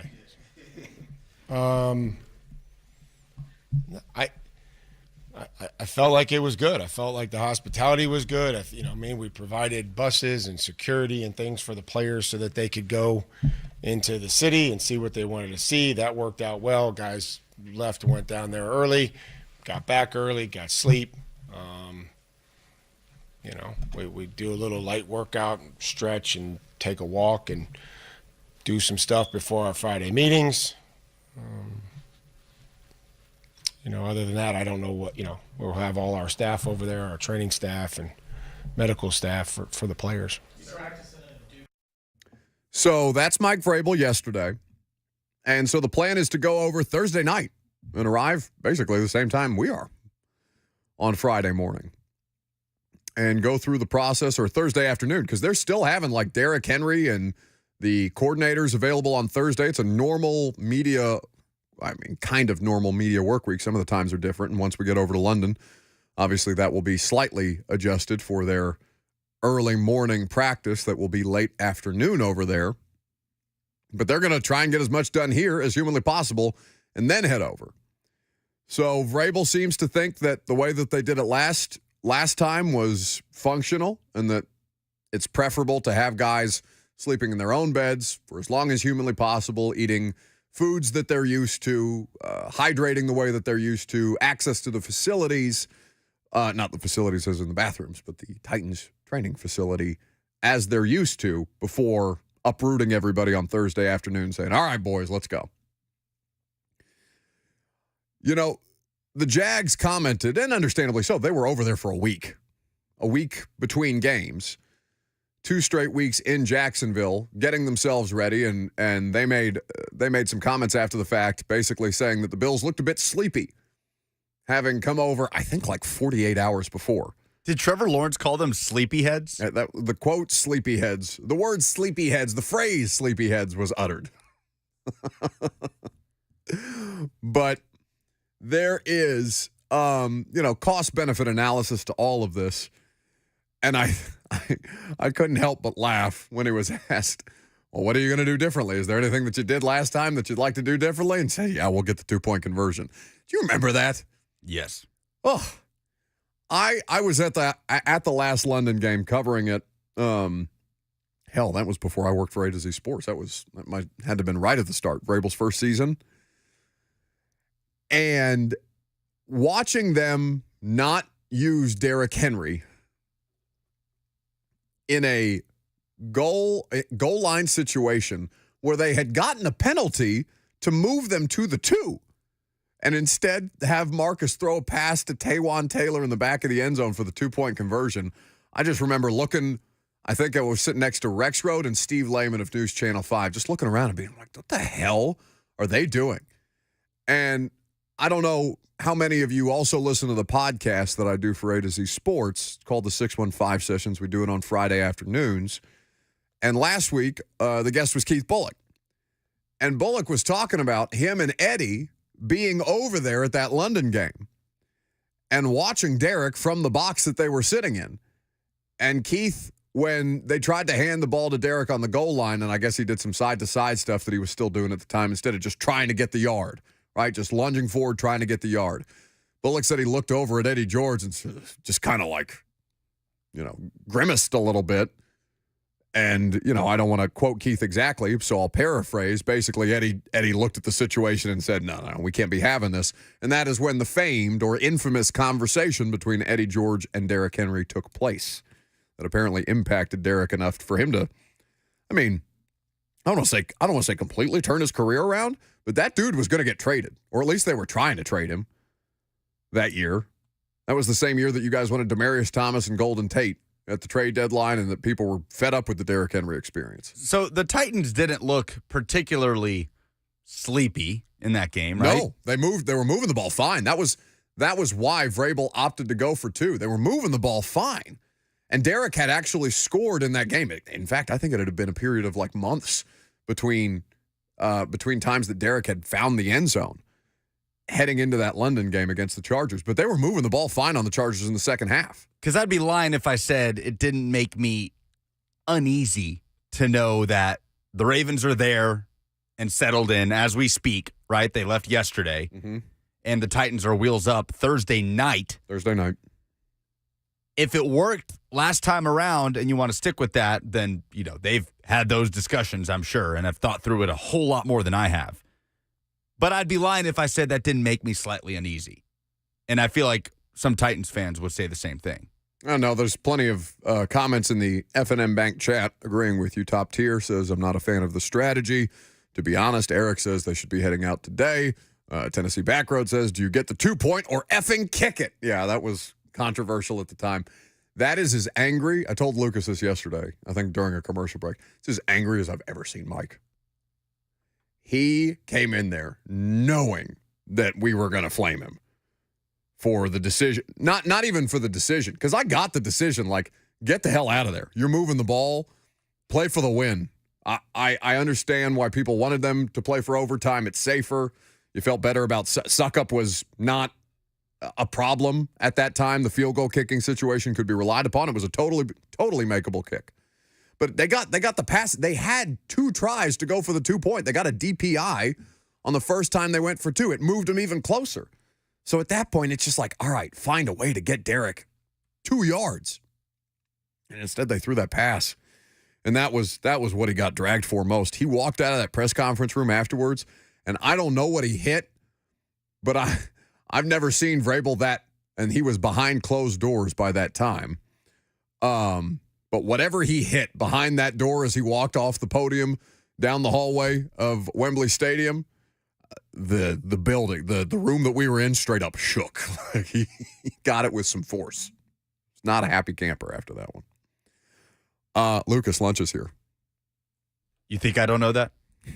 No, I know that you know that because I've seen you with half a chicken sandwich stuck in your throat for this entire segment. 0.5 of a chicken sandwich down, 1.5 to go. And what is your review thus far of the incredible hot chicken sandwiches that Hardee's has provided us today? Awesome. I just reached into the bag and grabbed one, and it's not one of the hot ones. So after I finish this one, which is amazing, I'm going to try one of the hot chicken ones. So Hardee's has a new hot chicken sandwich, new Nashville hot chicken sandwiches. They are turning up the heat on their menu. So we're going to do this on the air. Now, I love hot chicken. All right. And the Hardee's sandwich, the Hardee's menu, just generally, always so good. This looks delightful. Now, you said yours wasn't spicy, but you have completely warped your taste buds. Completely warped your taste buds. You can't be trusted when it comes to this. How much chicken do you have in your mouth right now? I grabbed one of the regular ones. I'm going to try the hot chicken one after. All right. So this is the new Nashville hot chicken sandwich from Hardee's. They have provided it for lunch today. The menu item is available to you now. It's been available to you for about a month. They've got the hand-breaded chicken sandwich, the Nashville hot hand-breaded chicken sandwich. They have chicken tenders that are Nashville hot hand-breaded chicken biscuit, also available at participating Hardee's locations. Okay. It's the pickles. They got those thick pickles, and the pickles almost taste like chicken. That's the best part. It's the combination of flavors because it's either ranch or mayo. I'm assuming it's ranch. I don't know that to be ranch for sure. I think it's ranch. That's mayo. Is it? Well, I can't tell because of the pickle. Either way, it's got the sauce. It's got just enough heat, and the pickles. The pickles on a chicken sandwich. People who eat pickles plainly but won't eat them on their sandwiches. That's weird. It's Grace. Grace does that. That makes no sense. I don't understand. This is one of the best fast food chicken sandwiches that I've ever had. Oh no, by far. Hardee's new Nashville hot chicken sandwiches. New hot chicken items on the menu available at your nearest Hardee's location.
Welcome back to the show. So, Titans having secondary issues. Less than ideal. This is a great song, by the way. Do you hate it when radio people talk about like the music coming back into commercial break? Like, I feel like it probably is just something that I need to acknowledge and move on, and now I've made it worse because I'm spinning my wheels even more into it. But like, I feel like when I hear that, I'm just like, just shut up and tell me what you want to talk about, which I've now not done effectively. Anyway, Titans secondary problem. Mike Vrabel yesterday was asked again about the Christian Fulton situation. And he's asked if the issues that Fulton is having can be correctable. This is what the head coach had to say upon responding to my question on Sunday night, saying that they had thought about benching Christian Fulton in the game. We'll see. They better be correctable quickly.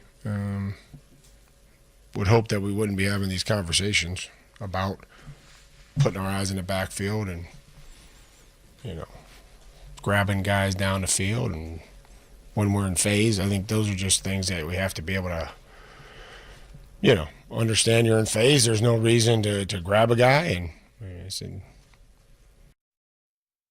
So Mike Vrabel, not thrilled with the Christian Fulton experience thus far. They'd better be correctable soon. And this comes on the heels of, it feels like, I at least if I was in the audience, Lucas, I would feel like we gaslit them. Like if I was a listener to the show after training camp, I would feel a bit gaslit by the Christian Fulton experience. Yeah, he had a great camp, a great preseason. Rave reviews, consensus. Like that wasn't just us, Tehran, Jimmy, Koharski, Rex Road, everybody that's out there every day. Saw the work that Christian Fulton was doing, saw the fact that he was playing comfortably and without issues regarding soft tissue stuff, and then immediately we get to the Saints game and it all just goes to hell? Explain it. I wish that I could. He was getting consensus rave reviews all throughout the course of the summer. He's heading into free agency after the season. It feels like for both Fulton and the team, we are coming to the end of the Christian Fulton tenure in Tennessee, but are we coming to the end of it before we even hit the end of the season? I'm not saying that they're going to like release the dude, but I don't think Trey Avery's a better corner. But I don't have the evidence to support that this year. Trey Avery has made one start for Christian Fulton. He was not great. He was a sound and able tackler in the game against the Chargers. Beyond that, I didn't think that he was overwhelmingly great in coverage. But I can't make the argument this year that Christian Fulton's been better. Mike Vrabel is, comfortable talking about it with us that, this is on the table, basically. He's struggled mightily in the 4 games that he's played so far. All right, Lucas, I'm going to let you guess. How many catches do you think that has Fulton allowed in 4 games? How many catches? In 4 games, I'm going to say 9. 14. On 18 targets. So he's been targeted 18 times. The passes have been caught with him as the primary defender 14 times. How many yards have those 14 catches amounted to? 14 catches, 162. 272. Oh, my goodness. 272 yards on 14 catches, an average of 19.4 yards per reception when you go at Christian Fulton through 4 games. 1 touchdown. Quarterbacks have a 137.3 passer rating when throwing at Christian Fulton. He has also been called for 4 penalties, all of which have been substantive. How many of those were Sunday? 2? 2. So 1 against the Saints, 1 against the Browns, and 2 against the Colts. 2 in a big spot, or at least 1 in a really big spot against the Colts. So he gave up in this particular game 4 catches, 95 yards. He had the 2 penalties. They have to consider whether or not they are better with him in the lineup or not. Training camp, there was no even remote thought of this. And all of a sudden, he's hunting interceptions in man coverage, and his head coach is telling him, keep your eyes out of the backfield. He's saying, he kind of shrugged off. We played for you a little bit of the audio of us in the locker room postgame with Christian Fulton. He felt that he played it technically. Do you have that handy? The audio from yesterday of Christian talking about his game? Because he came away with it saying that he felt he had played technically sound, and at the end kind of dismissed the eyes. Yeah, maybe I could be better with my eyes, but just kind of shrugged. It was perplexing. This was Christian Fulton in the locker room. I feel like I was very sound today. Besides one play, with the one with 11, when he caught the out or whatever, it was on me, I guess, bad eyes. But for the most part, I think today was, technically sound. Obviously, they made some plays or whatever, but, it was hard when we got to play against, the refs and the DBs. And the receivers. But life as a DB, and, I'm going to keep stepping every time. So I'll be back next week. That play with Pittman, that was managed basically just been a move, or the one you were talking about? He just gave me a double move. Like I said, if you own everything, they're going to try to do double moves on you. So, that's what I got to start expecting now, I guess. Vrabel's quote yesterday about it on the idea of potentially benching him if you have to go to the depth at corner.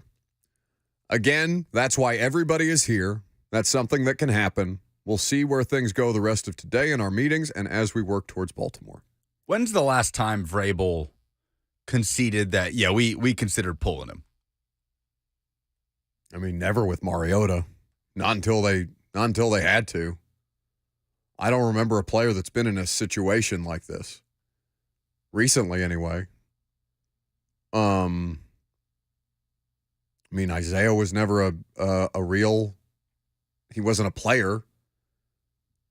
Not a starter that's just kind of like completely fallen apart. I can't think of a time where, at least with Vrabel, we've had those kind of discussions that openly. Because I was sitting there wondering if it was a fair question to ask it on Sunday. Because you try to balance the things that people send you on social media and how raw the reaction is in the immediacy of a game versus what is actually realistic. And what's realistic about the Titans secondary is that there is not a better option, talent-wise, than Christian Fulton. But you wouldn't know that from watching him. Trey Avery, year 2 player, Kendall Vildor, has been here since the start of the season, but kind of played himself out of it. He got some snaps when Fulton went down in New Orleans, and apparently they didn't like that experience enough to put him back out there. It's been Avery since. Anthony Kendall, rookie, playing special teams. I don't know how much there is to make of them. It's funny, they're showing highlights right now of Deshaun Watson throwing all over the Titans secondary on NFL Network. As they talk about his rotator cuff contusion, apparently. Day to day. But it's such a weird problem because he's being coached. He thinks that he's playing soundly. There is so much evidence to the contrary that, your position as a corner has to be, well, it's not going to matter. I'm going to bounce back next game. I'm going to bounce back next play. I'm going to bounce back next pass. You can't tell me that that's not, he said it himself in the quote, life as a DB. Yeah, but Bud, this is four games where you're living this particular kind of life. Randy in the F&M Bank chat says, why is Elijah Molden not a legit option to move back from safety to corner? Move McCreary outside and Molden in the slot. It has to be an option. I'm not saying that it's not an option, but it was not their initial plan because they saw the same Christian Fulton in training camp that we did. Molden was a solid slot player his rookie year. Took him a couple games to figure it out. He had to sit on the bench for a little while before they put him back in the lineup. When he came back in the lineup his rookie year, he was straight. Last year, you were relying on him. It didn't pan out. The groin injury popped up on him twice, and he was basically a non-factor for, I mean, not the entirety of the season, but the vast majority of the season. I don't know how much of that he's playing now. He's an option for them in nickel and dime. So theoretically, I guess if they had to do that, but I think they really like McCreary in the slot. I think they would be reticent to move Roger out of there. And I think that Molden, I don't think he has the tools to play outside at this level. It's like we talked about with the offensive line, with Skoronski potentially kicking out, of not wanting to mess with two positions to fix one. Elijah Molden, by the way, had 10 snaps in Indianapolis, so 15% of the defensive snaps. Yeah, I don't think that's well, basically, they're trying to do everything they can to salvage the Fulton situation because they don't have great options behind him, or at least they don't think they're great options, great enough that they're willing to kind of ride this out to an extent because they know that they've seen Fulton play well. That's why this is so inexplicable. Now, Kevin Dyson was on the radio show in the first hour, and he said, I don't know how much the hamstring is a factor. And he is 100% correct. I have no idea how much the hamstring is a factor. He was asked about the hamstring. He's saying it's not a factor. Yeah, we can't talk about that as a factor. I don't think we can. He hasn't been on the injury report since when? Week 3? No, week 2? When he missed the Chargers game. Right. Yeah, we can't talk about that as a factor. I struggle so much with the evaluation of this player because I know him to be a pretty grounded and level-headed individual. But at a certain point, I don't know if you publicly acknowledge, if you're Christian Fulton, how much you're struggling. If you're willing to do that, if there's any benefit to doing that. I don't know if there's, I don't think there's any benefit to him saying, yeah, I can't figure it out right now. To have that conversation in front of us, I don't think is going to help him at all. But if Vrabel is actively talking about, I'm even coaching him at halftime, like, hey, we got a challenge here. You can't be grabbing as much in phase, as he said, and committing these penalties in critical spots. You cannot be trying to hunt interceptions in man coverage as opposed to when they're playing zone and trying to confuse the defense confuse the offense into committing turnovers that way and throwing them the ball. It's tough. He went against DeAndre Hopkins all camp and had success. And now he can't handle Michael Pittman?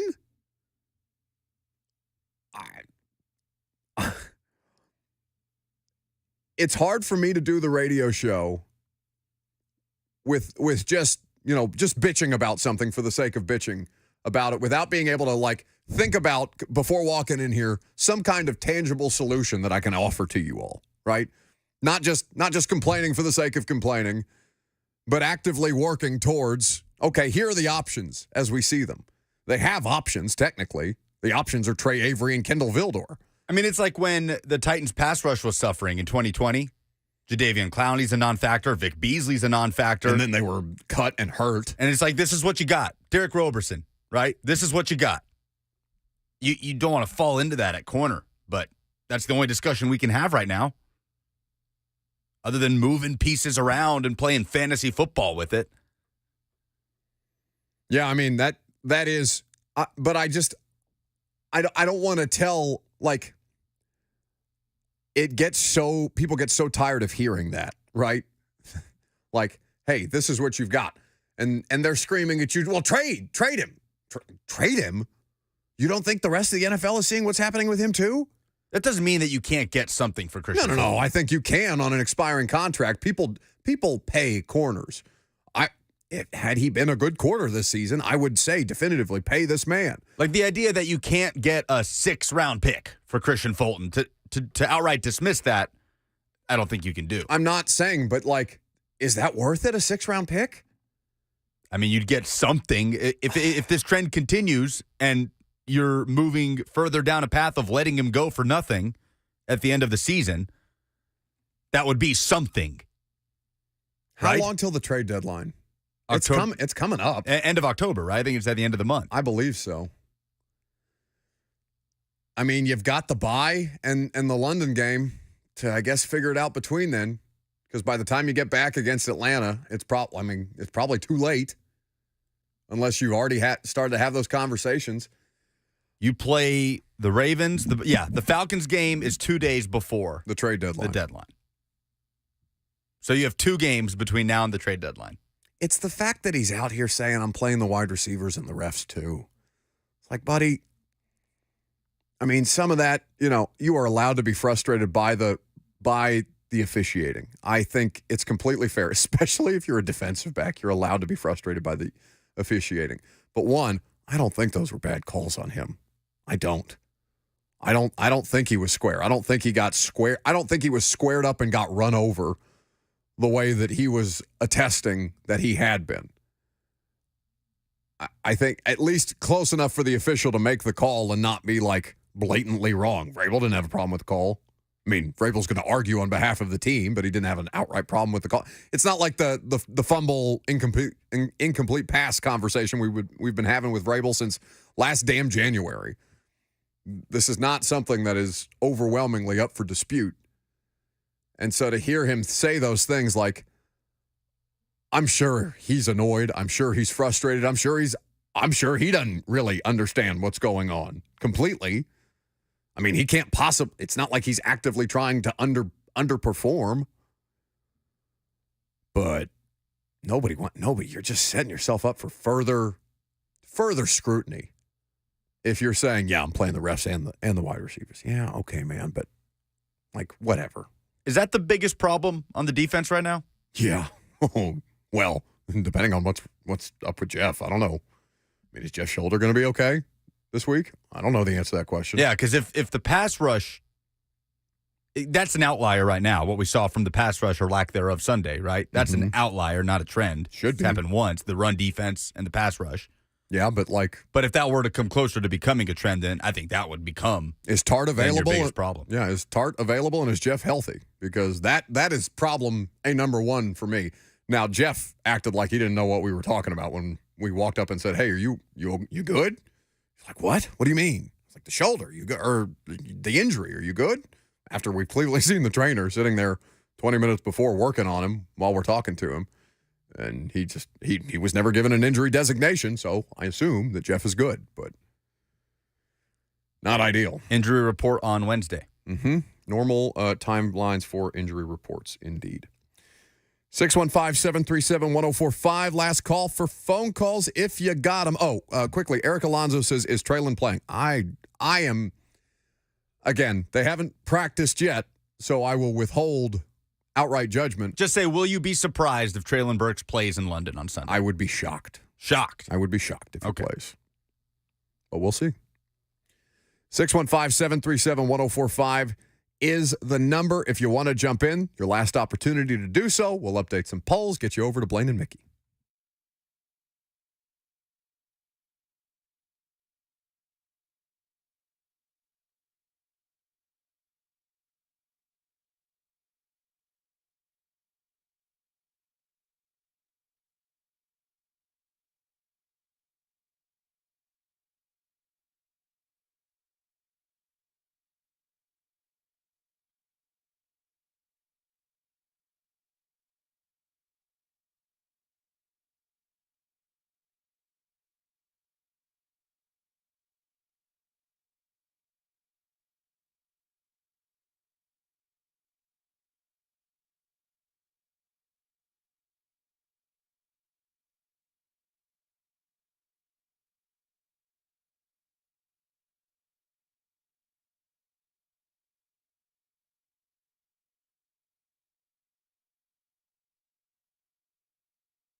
Last call for phone calls before we wrap things up for the day. What we got going on tomorrow, Lucas? We got hockey tonight. Nashville Predators back on the ice. That's right. Lindsey Rowley in studio. The Andrew Brunette era starts at 4:30 against the Lightning. That game will be on ESPN. 4:30? No, 6:30. 6:30? Yeah, not 4:30. You sure about that? I'm almost positive. Almost positive. Yeah. Not completely positive. I'm more positive that it's 6:30 than it is that it's 4:30. Well, you'd be wrong. Is it 5:30? 4:30. Are you sure? It's 4:30. I don't think you're right. What do you want to bet on it? I don't know. I'll think about it on this phone call. No. You got to do it now. Ralph is in Michigan. Hello. Hi. Yeah, how are you doing? Good. Good. I'm just shocked when you are saying that Christian Fulton has been good. I mean, this guy has been awful since he got here. I mean, give me one game that he played good in all his career to agree with you on. The Titans secondary has been awful for a long time, and he is one of them. And I don't know why they always keep giving like 5-6 yards a cushion to wide receiver to catch it and get another 15 yards. So, yeah, I just disagree with you about he's been good before. So, sorry. No, you're fine. You don't have to apologize at all. Listen, he's missed time because of injury. That's been the biggest criticism of Christian Fulton. He has been a fine. I don't think he's been like the best corner in the league or anything like that, but I think he's been a fine starting corner prior to this year. Just he's not out there enough, which has been your biggest frustration. So you're allowed to be annoyed with that, but I think that ignores that he has played well in games when he's been healthy. So it's actually 4:30 this game tonight. I misread. Lindsay what do said, you owe me? I don't owe you anything. You got free chicken sandwiches because of me. All right? I don't know. Is it because of you or because of Hardee's? Because of Hardee's. Because Hardee's brought them for me, not for you. They brought you 10 chicken sandwiches? Yes. Really? Yes. That was all for you. All 10 chicken sandwiches. They said no one but Buck can eat these. They're my chicken sandwiches to do with as I please. And in my grace, I gave you 2. Not 1, but 2, you heathen. The hubris on this guy. The Preds game is at 4:30. So I owe Lucas nothing. In fact, I would like a chicken sandwich back, except I know you've already shoved it down your gullet. Did you eat both of those already? I still have a half one left. Okay. I'm taking one of your cats. You can't have the cat. Although this would be a good week to take them. You think they go with you? Which one? Who's taking care of your cats while you're gone? Grace. Which cat would you get rid of? Oh, who's my favorite? I'm taking one of your cats. Which one should I take? I mean, Leo is most likely to go with you. Leo, just so somebody will pay attention to him. Yeah, Leo's great. I've not gotten Frank to pay me any mind. You're never going to see Frank, which is why she's my favorite. She wants nothing to do with me. That's why she's mine. Lot of pressure on Christian Fulton to make plays and get a contract. That's from Dirty Bird 297 in the FNM Bank chat via Twitch. He says not making the most of it. Certainly not. In fact, he's very much making the argument against paying him. Now, you know what's interesting, and obviously we're not even halfway through the season, so there's time for this to be corrected. But is Christian Fulton kind of in the same situation as Sean Murphy Bunting was? Because that's the only area that's comparable to me. Strong start to a career, availability issues, don't get a second contract, end up signing a 1-year. What was Murphy Bunting? I think he's getting like $5 million this year. I need to double check, but it's not like a ton. The biggest difference being stopgap corner money. Biggest difference is Fulton was regarded as a much higher level prospect coming out. Oh my God, Michael Kist, when he was still working doing Eagles coverage for Bleeding Green Nation, Michael Kist would not shut up about Christian Fulton and how good of a talent he was, especially when people were shocked when he fell out of the first round. Yeah, like we thought the Titans were getting first-round value with that pick. We also thought they were getting first-round value with Caleb Farley. So, you know, what we think. But Christian Fulton had a track record of being a player. The knock on Christian Fulton was not the play, it was the marijuana suspension. And even that was, that's right, a bit out of hand, because I think they tried to suspend him for 2 years. And that was so early in his. I mean, he was 18. Yeah, it was a whole mess. So I guess you could try Trey Avery. It's almost like Andre Dillard. Like at some point, is at least the effort worth a shot? Can you Nick Saban it against South Florida, right, where he starts Tyler Buckner, and some of us are thinking that he's doing it to send a message being like, okay, you don't think that Milroe's good enough? Here, let me show you my other options, and it's not Ty Simpson. Go get him, Tyler. I don't know if you just throw Avery out there to prove a point. They haven't done anything like that with Dillard yet. Who's been worse, Dillard or Fulton? Fulton, I'd right? argue Fulton. We've talked about Fulton every week. I'd argue Fulton. We really had the discussion on Dillard after the Cleveland game. People don't want to hear that, but we hadn't talked about Dillard other than post-Cleveland.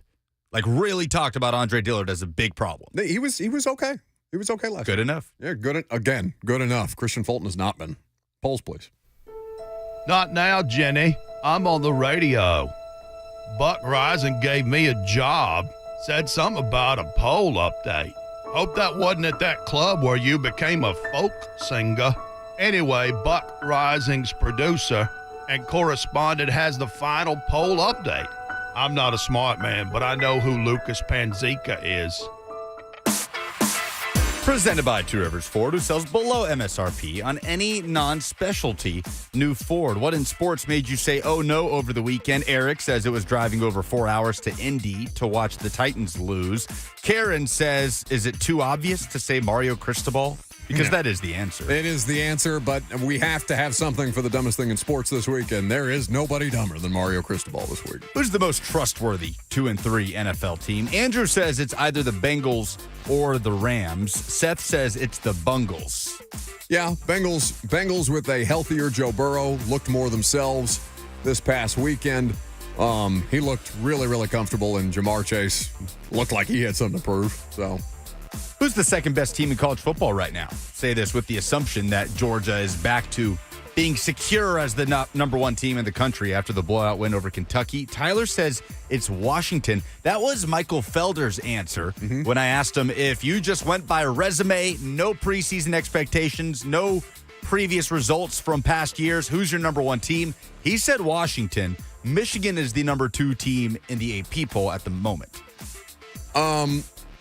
Michigan, I don't know how you can take it from Michigan, but I guess if you're talking about resume, the Pac-12 is infinitely harder than is the Big Ten this year. Michigan's next opponent, the mighty Indiana Hoosiers at the Big House. What's the best situation, or the best solution, rather, for the Christian Fulton situation with the Titans? Brock says cut him. Maddie says trade or cut. AZ says Caleb Farley, who, to our knowledge, is nowhere close to being ready. Physically unable to perform. And Gus says just has to play better.